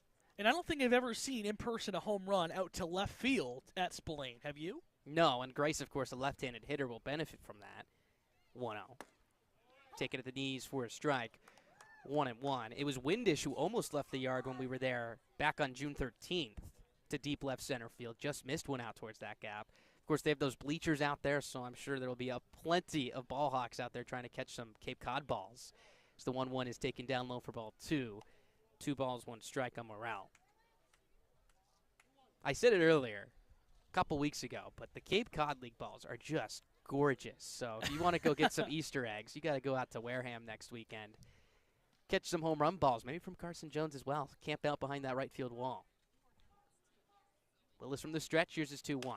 Late swing and a line drive foul off to the first base side over the first base dugout. Second time we've seen a Wareham hitter hit it in that direction tonight as the count evens up at 2 balls and 2 strikes. I do think Tyler Johnson, though, is going to be a tough out. And I don't know how they're going to order this. Is a West going to play an East, or all three are going to be an East bracket and a West bracket and the winners play? That will be interesting. I'd say East-West would make the most sense, but they don't do AL-NL in the MLB derbies, so who knows. 2-2 is swung on and flown to the air. Right field fairly deep. Carson Jones, just newly named to the home run derby, will step underneath this one to make the catch for out number 2. So Morel retired. He's now 1 for 4 tonight in his Gatemen debut. So that brings up Brian Padilla to the plate. Think they'd ever have a broadcaster's home run derby? What, are they going to move the fence in 100 feet? I think we would put on a show. I'll tell you that. Participating in tonight's 50-50 raffle. Please get your ticket stubs out at this time. We will be revealing the winners in the middle of the inning. Padilla 0 for 3 tonight. He's grounded out to short, struck out swinging in the 4th, and flew out to right back in the 6th. Willis looking for a clean 1-2-3 inning. First pitch, swinging a ground ball to third. Fielded by Hensler on the run. He sets his feet and throws over to first base. That'll retire Padilla and retire this side as well. And correction, a clean 1-2-3 inning after the single to Fabian as he sets down Hausinger, Morel, and Padilla in order. Bottom of the 8th coming up, Q Sweet Caroline here at Doran Park. Braves lead it by 4. A good night to be a Braves fan. It'll be 3, 4, and 5 due up when we come back here on the Braves Media Network.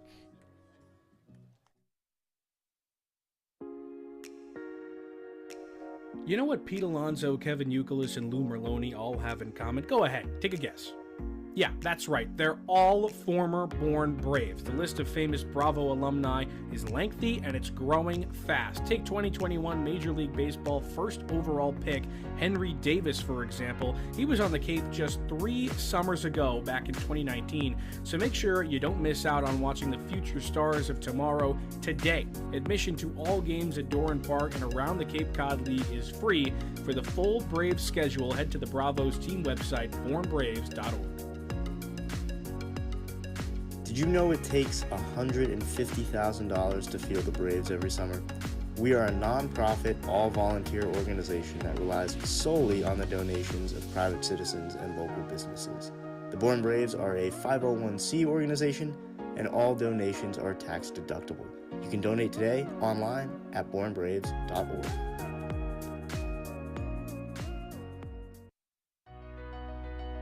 BourneBraves.org, the official website of the Bourne Braves, is your one-stop shop for everything Bravos. From directions to the ballpark, the full game schedule, team information, game recaps, roster news, and more. BourneBraves.org is the place to go for information on your favorite team on the Cape. This is Bourne Braves Baseball on the Bourne Braves Radio Network. You can listen to all 22 Braves regular season contests away from Doran Park here on our YouTube live stream. Can't make it to Chatham? 2-1 out for Wareham? Too busy for Brewster? Not to worry. Just search the Bourne Braves on YouTube. Sit back, relax, and enjoy a summer night listening to your favorite team on the Cape. Let's take you back out to the ball game. It's time for more Bourne Braves baseball. Bottom half of the 8th inning, 6-2 Braves your score. A couple of changes here for the Gatemen as we're going to see Jack Hausinger coming from left field and coming to pitch tonight for his 3rd outing of the year. And Cameron Chick out of Missouri Columbia will be making his Wareham Gatemen debut in left field tonight. So, couple of moves right here from the Gatemen as they trail by 4 entering the bottom half of the 8th inning. Matt Shaw will lead things off. Hausinger winds and fires. First pitch is a fastball down and away for ball 1. 1 ball, no strikes. So you can close the book on Jack Sullivan through his handful of innings of work. Allowed just 1 run as the next pitch clips the outside corner for a strike. 1-1. That was the solo blast from Chris Brito, his 4th homer in the season. First here at home. Must have had to feel good. So the 1-1 is on the outside corner, 1-2. So Hausinger working at a rapid pace. This is 3rd outing of the year. Has not allowed a run through an inning and a third of work. He's allowed just 1 hit as well. 1-2. Swinging a fly ball, right field, slicing away from Morrell. He reaches up on the track to make the catch, trailing towards that right field corner for out number 1. So Shaw gave that one a ride the other way, but Morrell able to run it down. So a couple of debuts tonight for this Wareham club. Of course, we mentioned on the top of the broadcast, plenty of players being drafted around the Cape Cod League. Offensively, for this Wareham team, Hogan Windish was drafted by the Mariners, and Alan Roden was drafted by the Blue Jays, both infielders.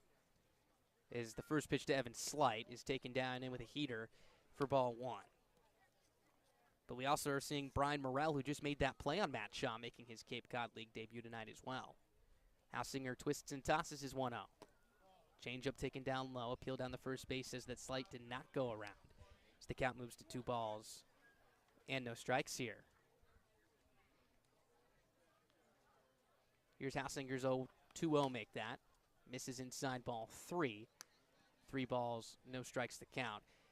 And it's got to feel good for this Braves team to have an offensive performance like this with the 3 home runs all early on, let me add.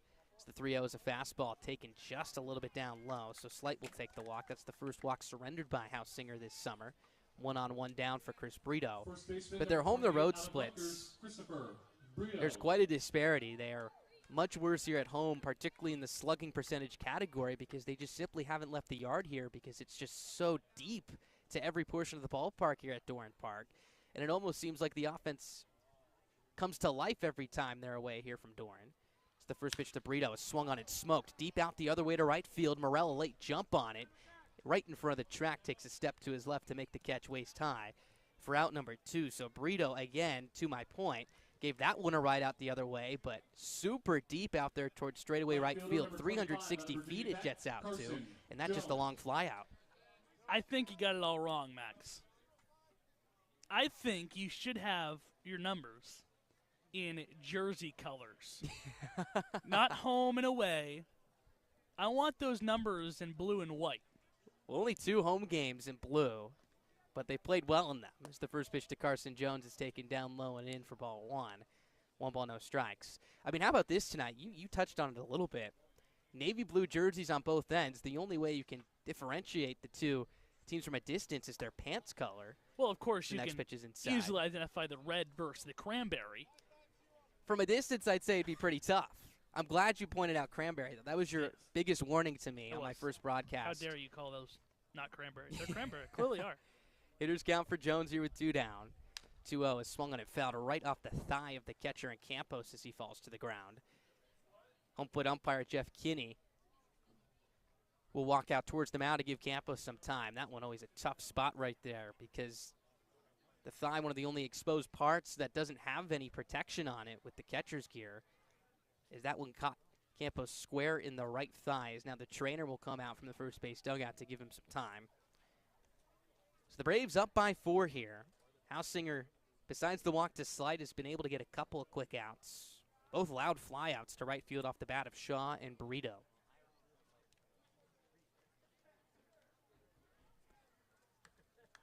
The Braves scoring 8 runs on Sunday. One of their biggest offensive outbursts. And most of them have come over the last couple of weeks here. Of course, 18 runs against Hyannis a couple of Saturdays ago. As Campos gets a ovation from the crowd, he looks to be okay, so that's the good news. 12 runs against Katuitt a couple days before that 18-run outburst. They've now scored 8 or more runs 4 times this year.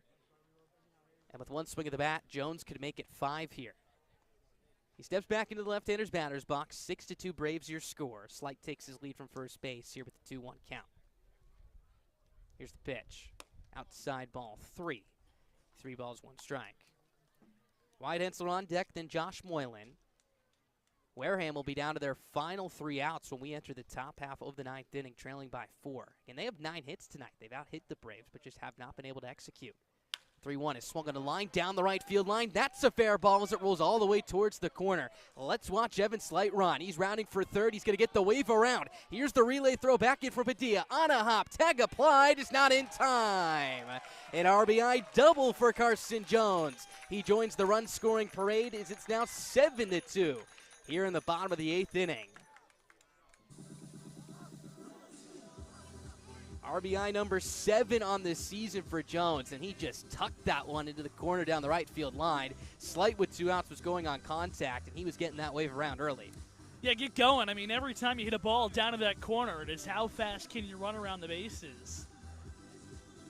And Brian Padilla, underratedly, just threw an absolute seed from shallow right field, spinning and falling onto his back, and almost threw out Evan Slight from all the way scoring from first base. That would have been a miraculous throw. And if it was just a little bit more up the line, it probably would have gotten Slight. As it was a bang-dang play. Really good toss by the Wareham second baseman. First pitch to Hensler is a fastball in there for a strike.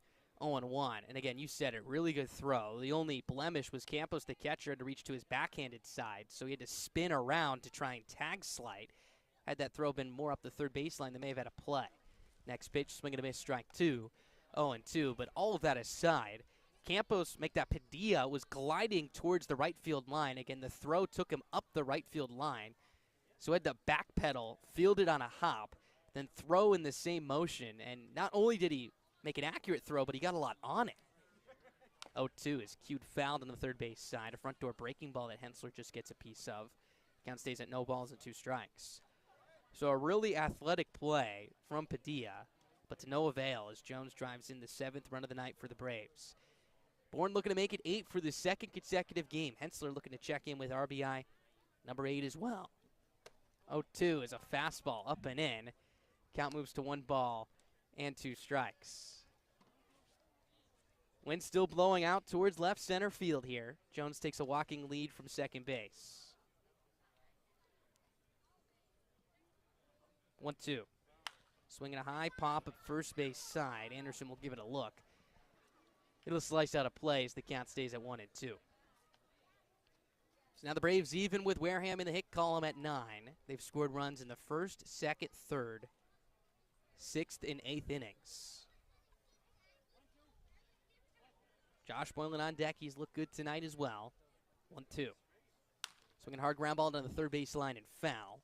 Fabian hugging the line right there. Would have had a play on it had there been an extra couple of fair territory. So the count stays at 1-2. Hensler now 5 for his last 28, 1 for his last 13. And against right-handers, 9 for 56. So the 1-2 misses inside for ball 2. Count evens up.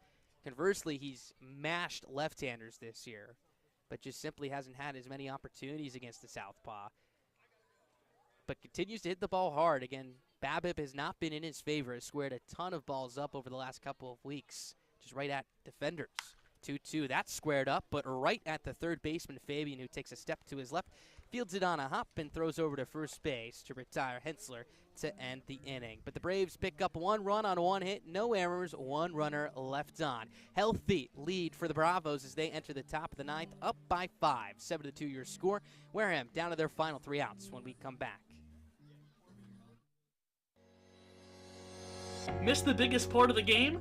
Don't worry, the Bravos have you covered. Catch the call of the game on the Braves Twitter @BoardBraves to hear the night's biggest moment. From big-time strikeouts to crazy web gems, game-winning home runs, and more, whether you hear it for the first time or you just want to relive the magic, the call of the game will bring back the best moment from the night that was.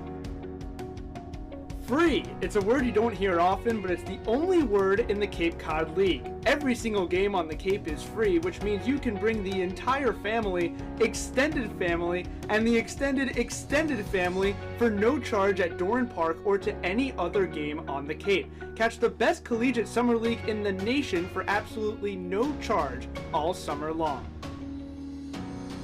Cape Cod League Baseball is back on the New England Sports Network in 2022. Nesson will feature 5 Cape League games on its airwaves this season, the first of which comes on June 30th when the Braves take on the Falmouth Commodores, and then the Nesson crew comes to Doran Park on July 21st when the Braves host the Wareham Gatemen. All Cape League games on Nesson start at 7, and the station will also feature the league's All-Star Game. It's the best side on the same station as the Boston Red Sox all summer long.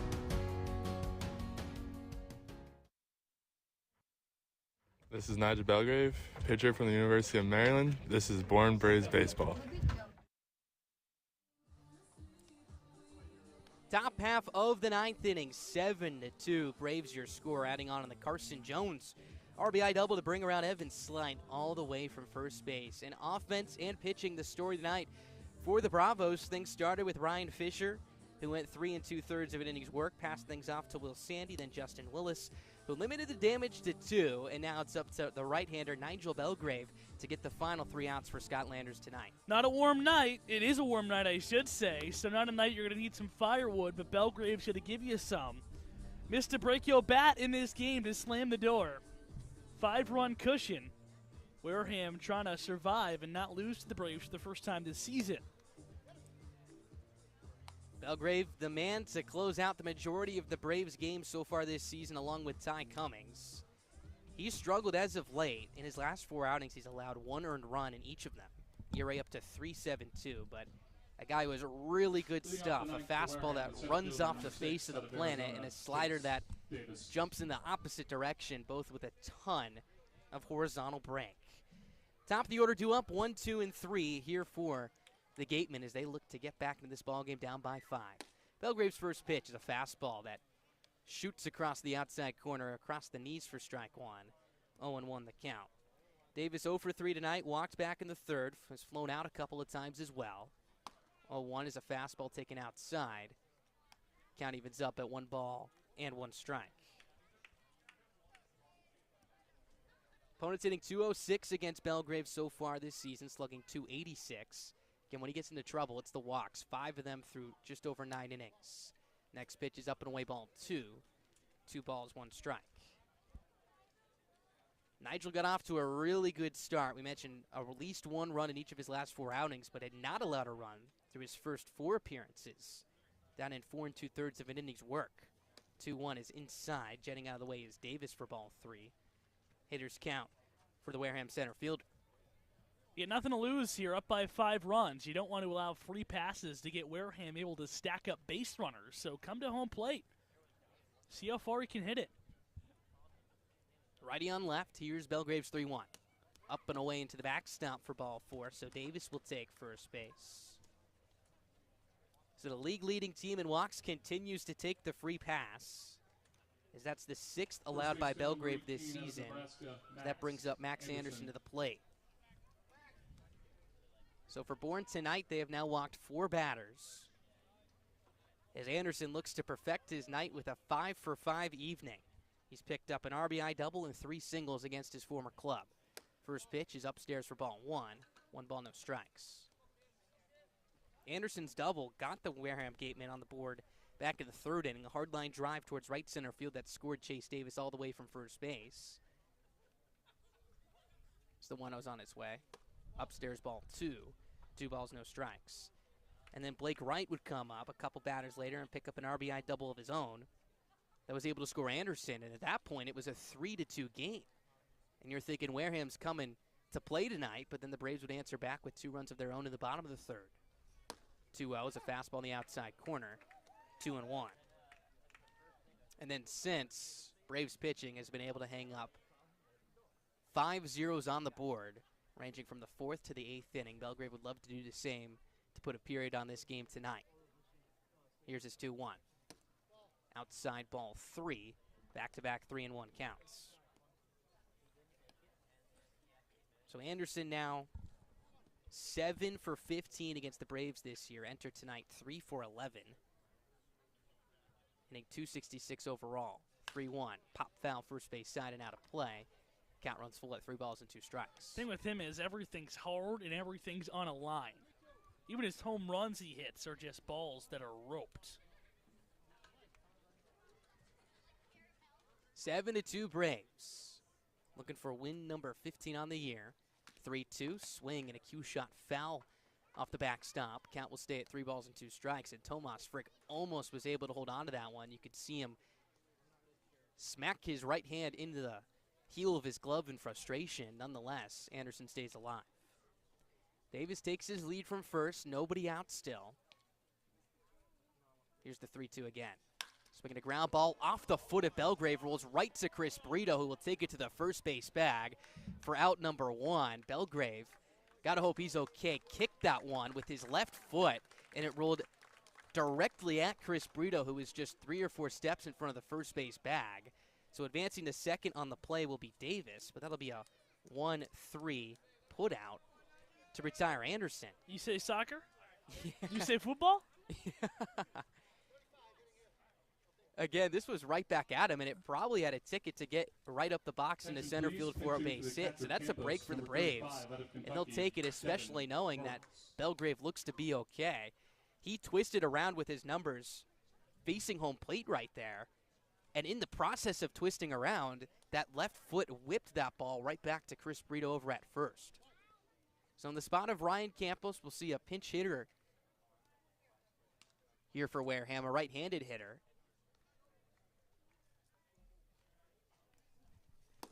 First pitch on the way is a fastball outside for ball 1. So it'll be Devin Burks to pinch hit here for the Gatemen. Small sample size for the Kentucky product so far this summer. 2 for 9 with a run scored. Davis takes his lead from second here with 1 down. 1-0. Fastball for a strike. 1-1. And I'll tell you what, Calvin, you watch this game on the bench for 8 1/3 of an inning's work, and then you have to come in and face Nigel Belgrave. Does not seem very fun. Walking lead at second for Davis. Here's the 1-1. Breaking ball in the outside corner for a strike. 1-2. When I was back in high school covering games for my high school football team, I was on the sideline one night, and it was a game where it was like 0 degrees. Yeah. It was absolutely freezing the entire night. Everyone is cold. Here's Belgrave's 1-2. Swing and a cue shot down the first base line. It will stay fair. Belgrave off the mound, picks it up with his bare hand, and throws over to first base to get Burks by just a step for out number 2.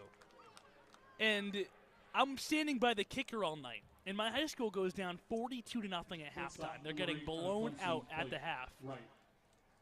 Fourth quarter comes around, about 5 minutes left. We're down 49-0. We score a touchdown. It's 0 degrees. The kicker who kicked the opening kickoff hasn't moved since. He is frozen. Oh, no. What he does not want to do is kick a football right now. So he's like, please go for 2, please go for 2, please go for 2. He was called on for the PAT, and that is the equivalent of facing Nigel Belgrave cold.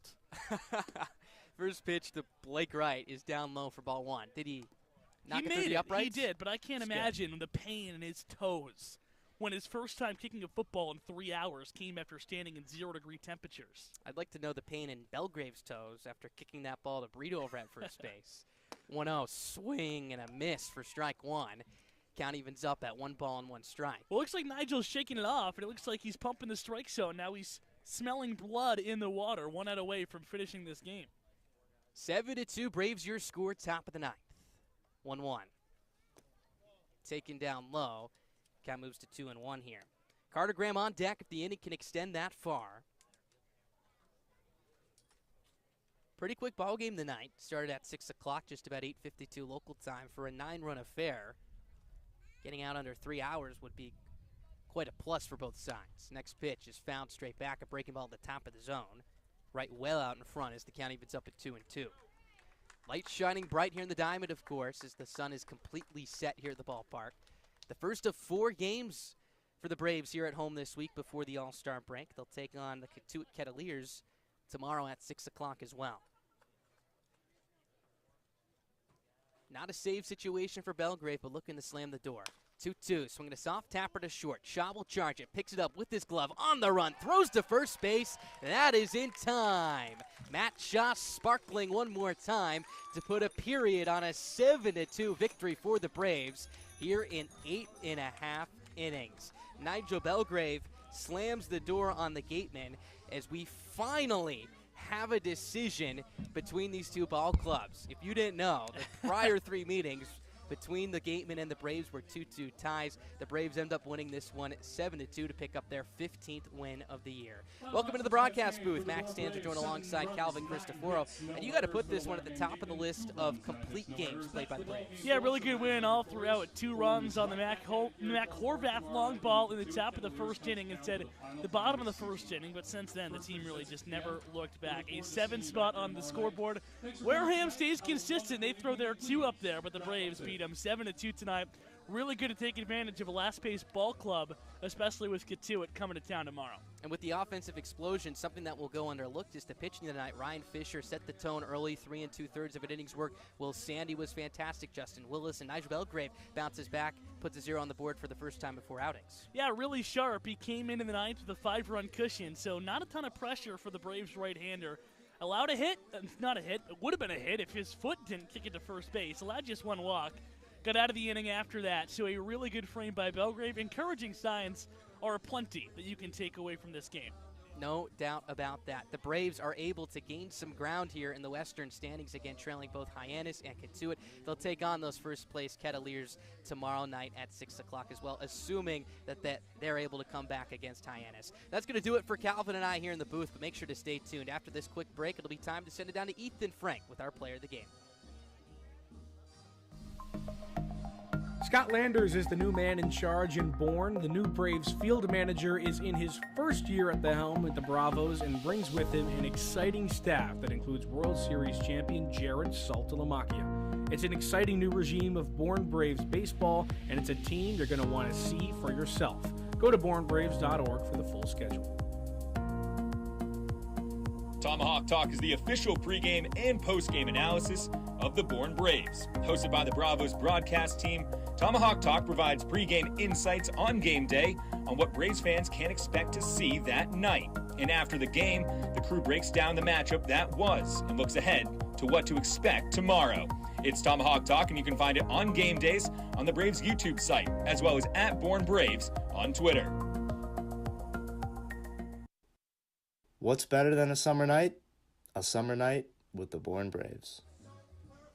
Welcome back to Doran Park. The Braves win it 7-2 over the Gatemen. Welcome back to the broadcast booth, Max Tanzer, Calvin Cristoforo. And Calvin, the biggest bugaboo for the Braves this year has been when they can get it going offensively, they fall into a little bit of a rut afterwards. They face Katuitt tomorrow, who's fallen to second place. What's the biggest key for them? Keep the bats going. This is a Kettleers lineup that even with all their draft subtractions are a really good hitting bunch. They're going to score runs. Braves just got to score more.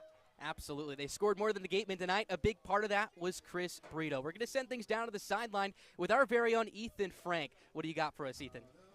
Thanks, Max. Here with our Braves player of the game for the 3rd time this season, Chris Brito. 2 for 4 tonight. RBI single in the 3rd, solo home run in the 6th. Also mix in a stolen base in between. We talked about a lot this season, how it was almost impossible to hit home runs here at home. 3 home runs for the Braves at home all season, 3 tonight. How were you able to drive that ball to left field? He left it in the inside part of the play, and I just pulled the trigger and trusted my hands and just waved it goodbye. We've seen a lot of opposite field power from you this season, but tonight you really showcased the power to the pull side. What allowed you to do that? I've been trying to work with Salty and the coaching staff on working to pull the ball and stuff like that in the air. And that's what I did there, and trusted my hands and trusted myself, and got a good ball to hit, and I drove it to left field. How much is going into an off day like yesterday, off a win on Sunday night, help both you personally and the team? An off day is always nice because you get to lay down and relax, and you're fresh, and the next day you get to play some baseball again. Yep. Yeah. All right. A couple big more games coming up this week, including another against Wareham on Thursday. The divisional games are starting to stack up. How do you go into those with the right mindset?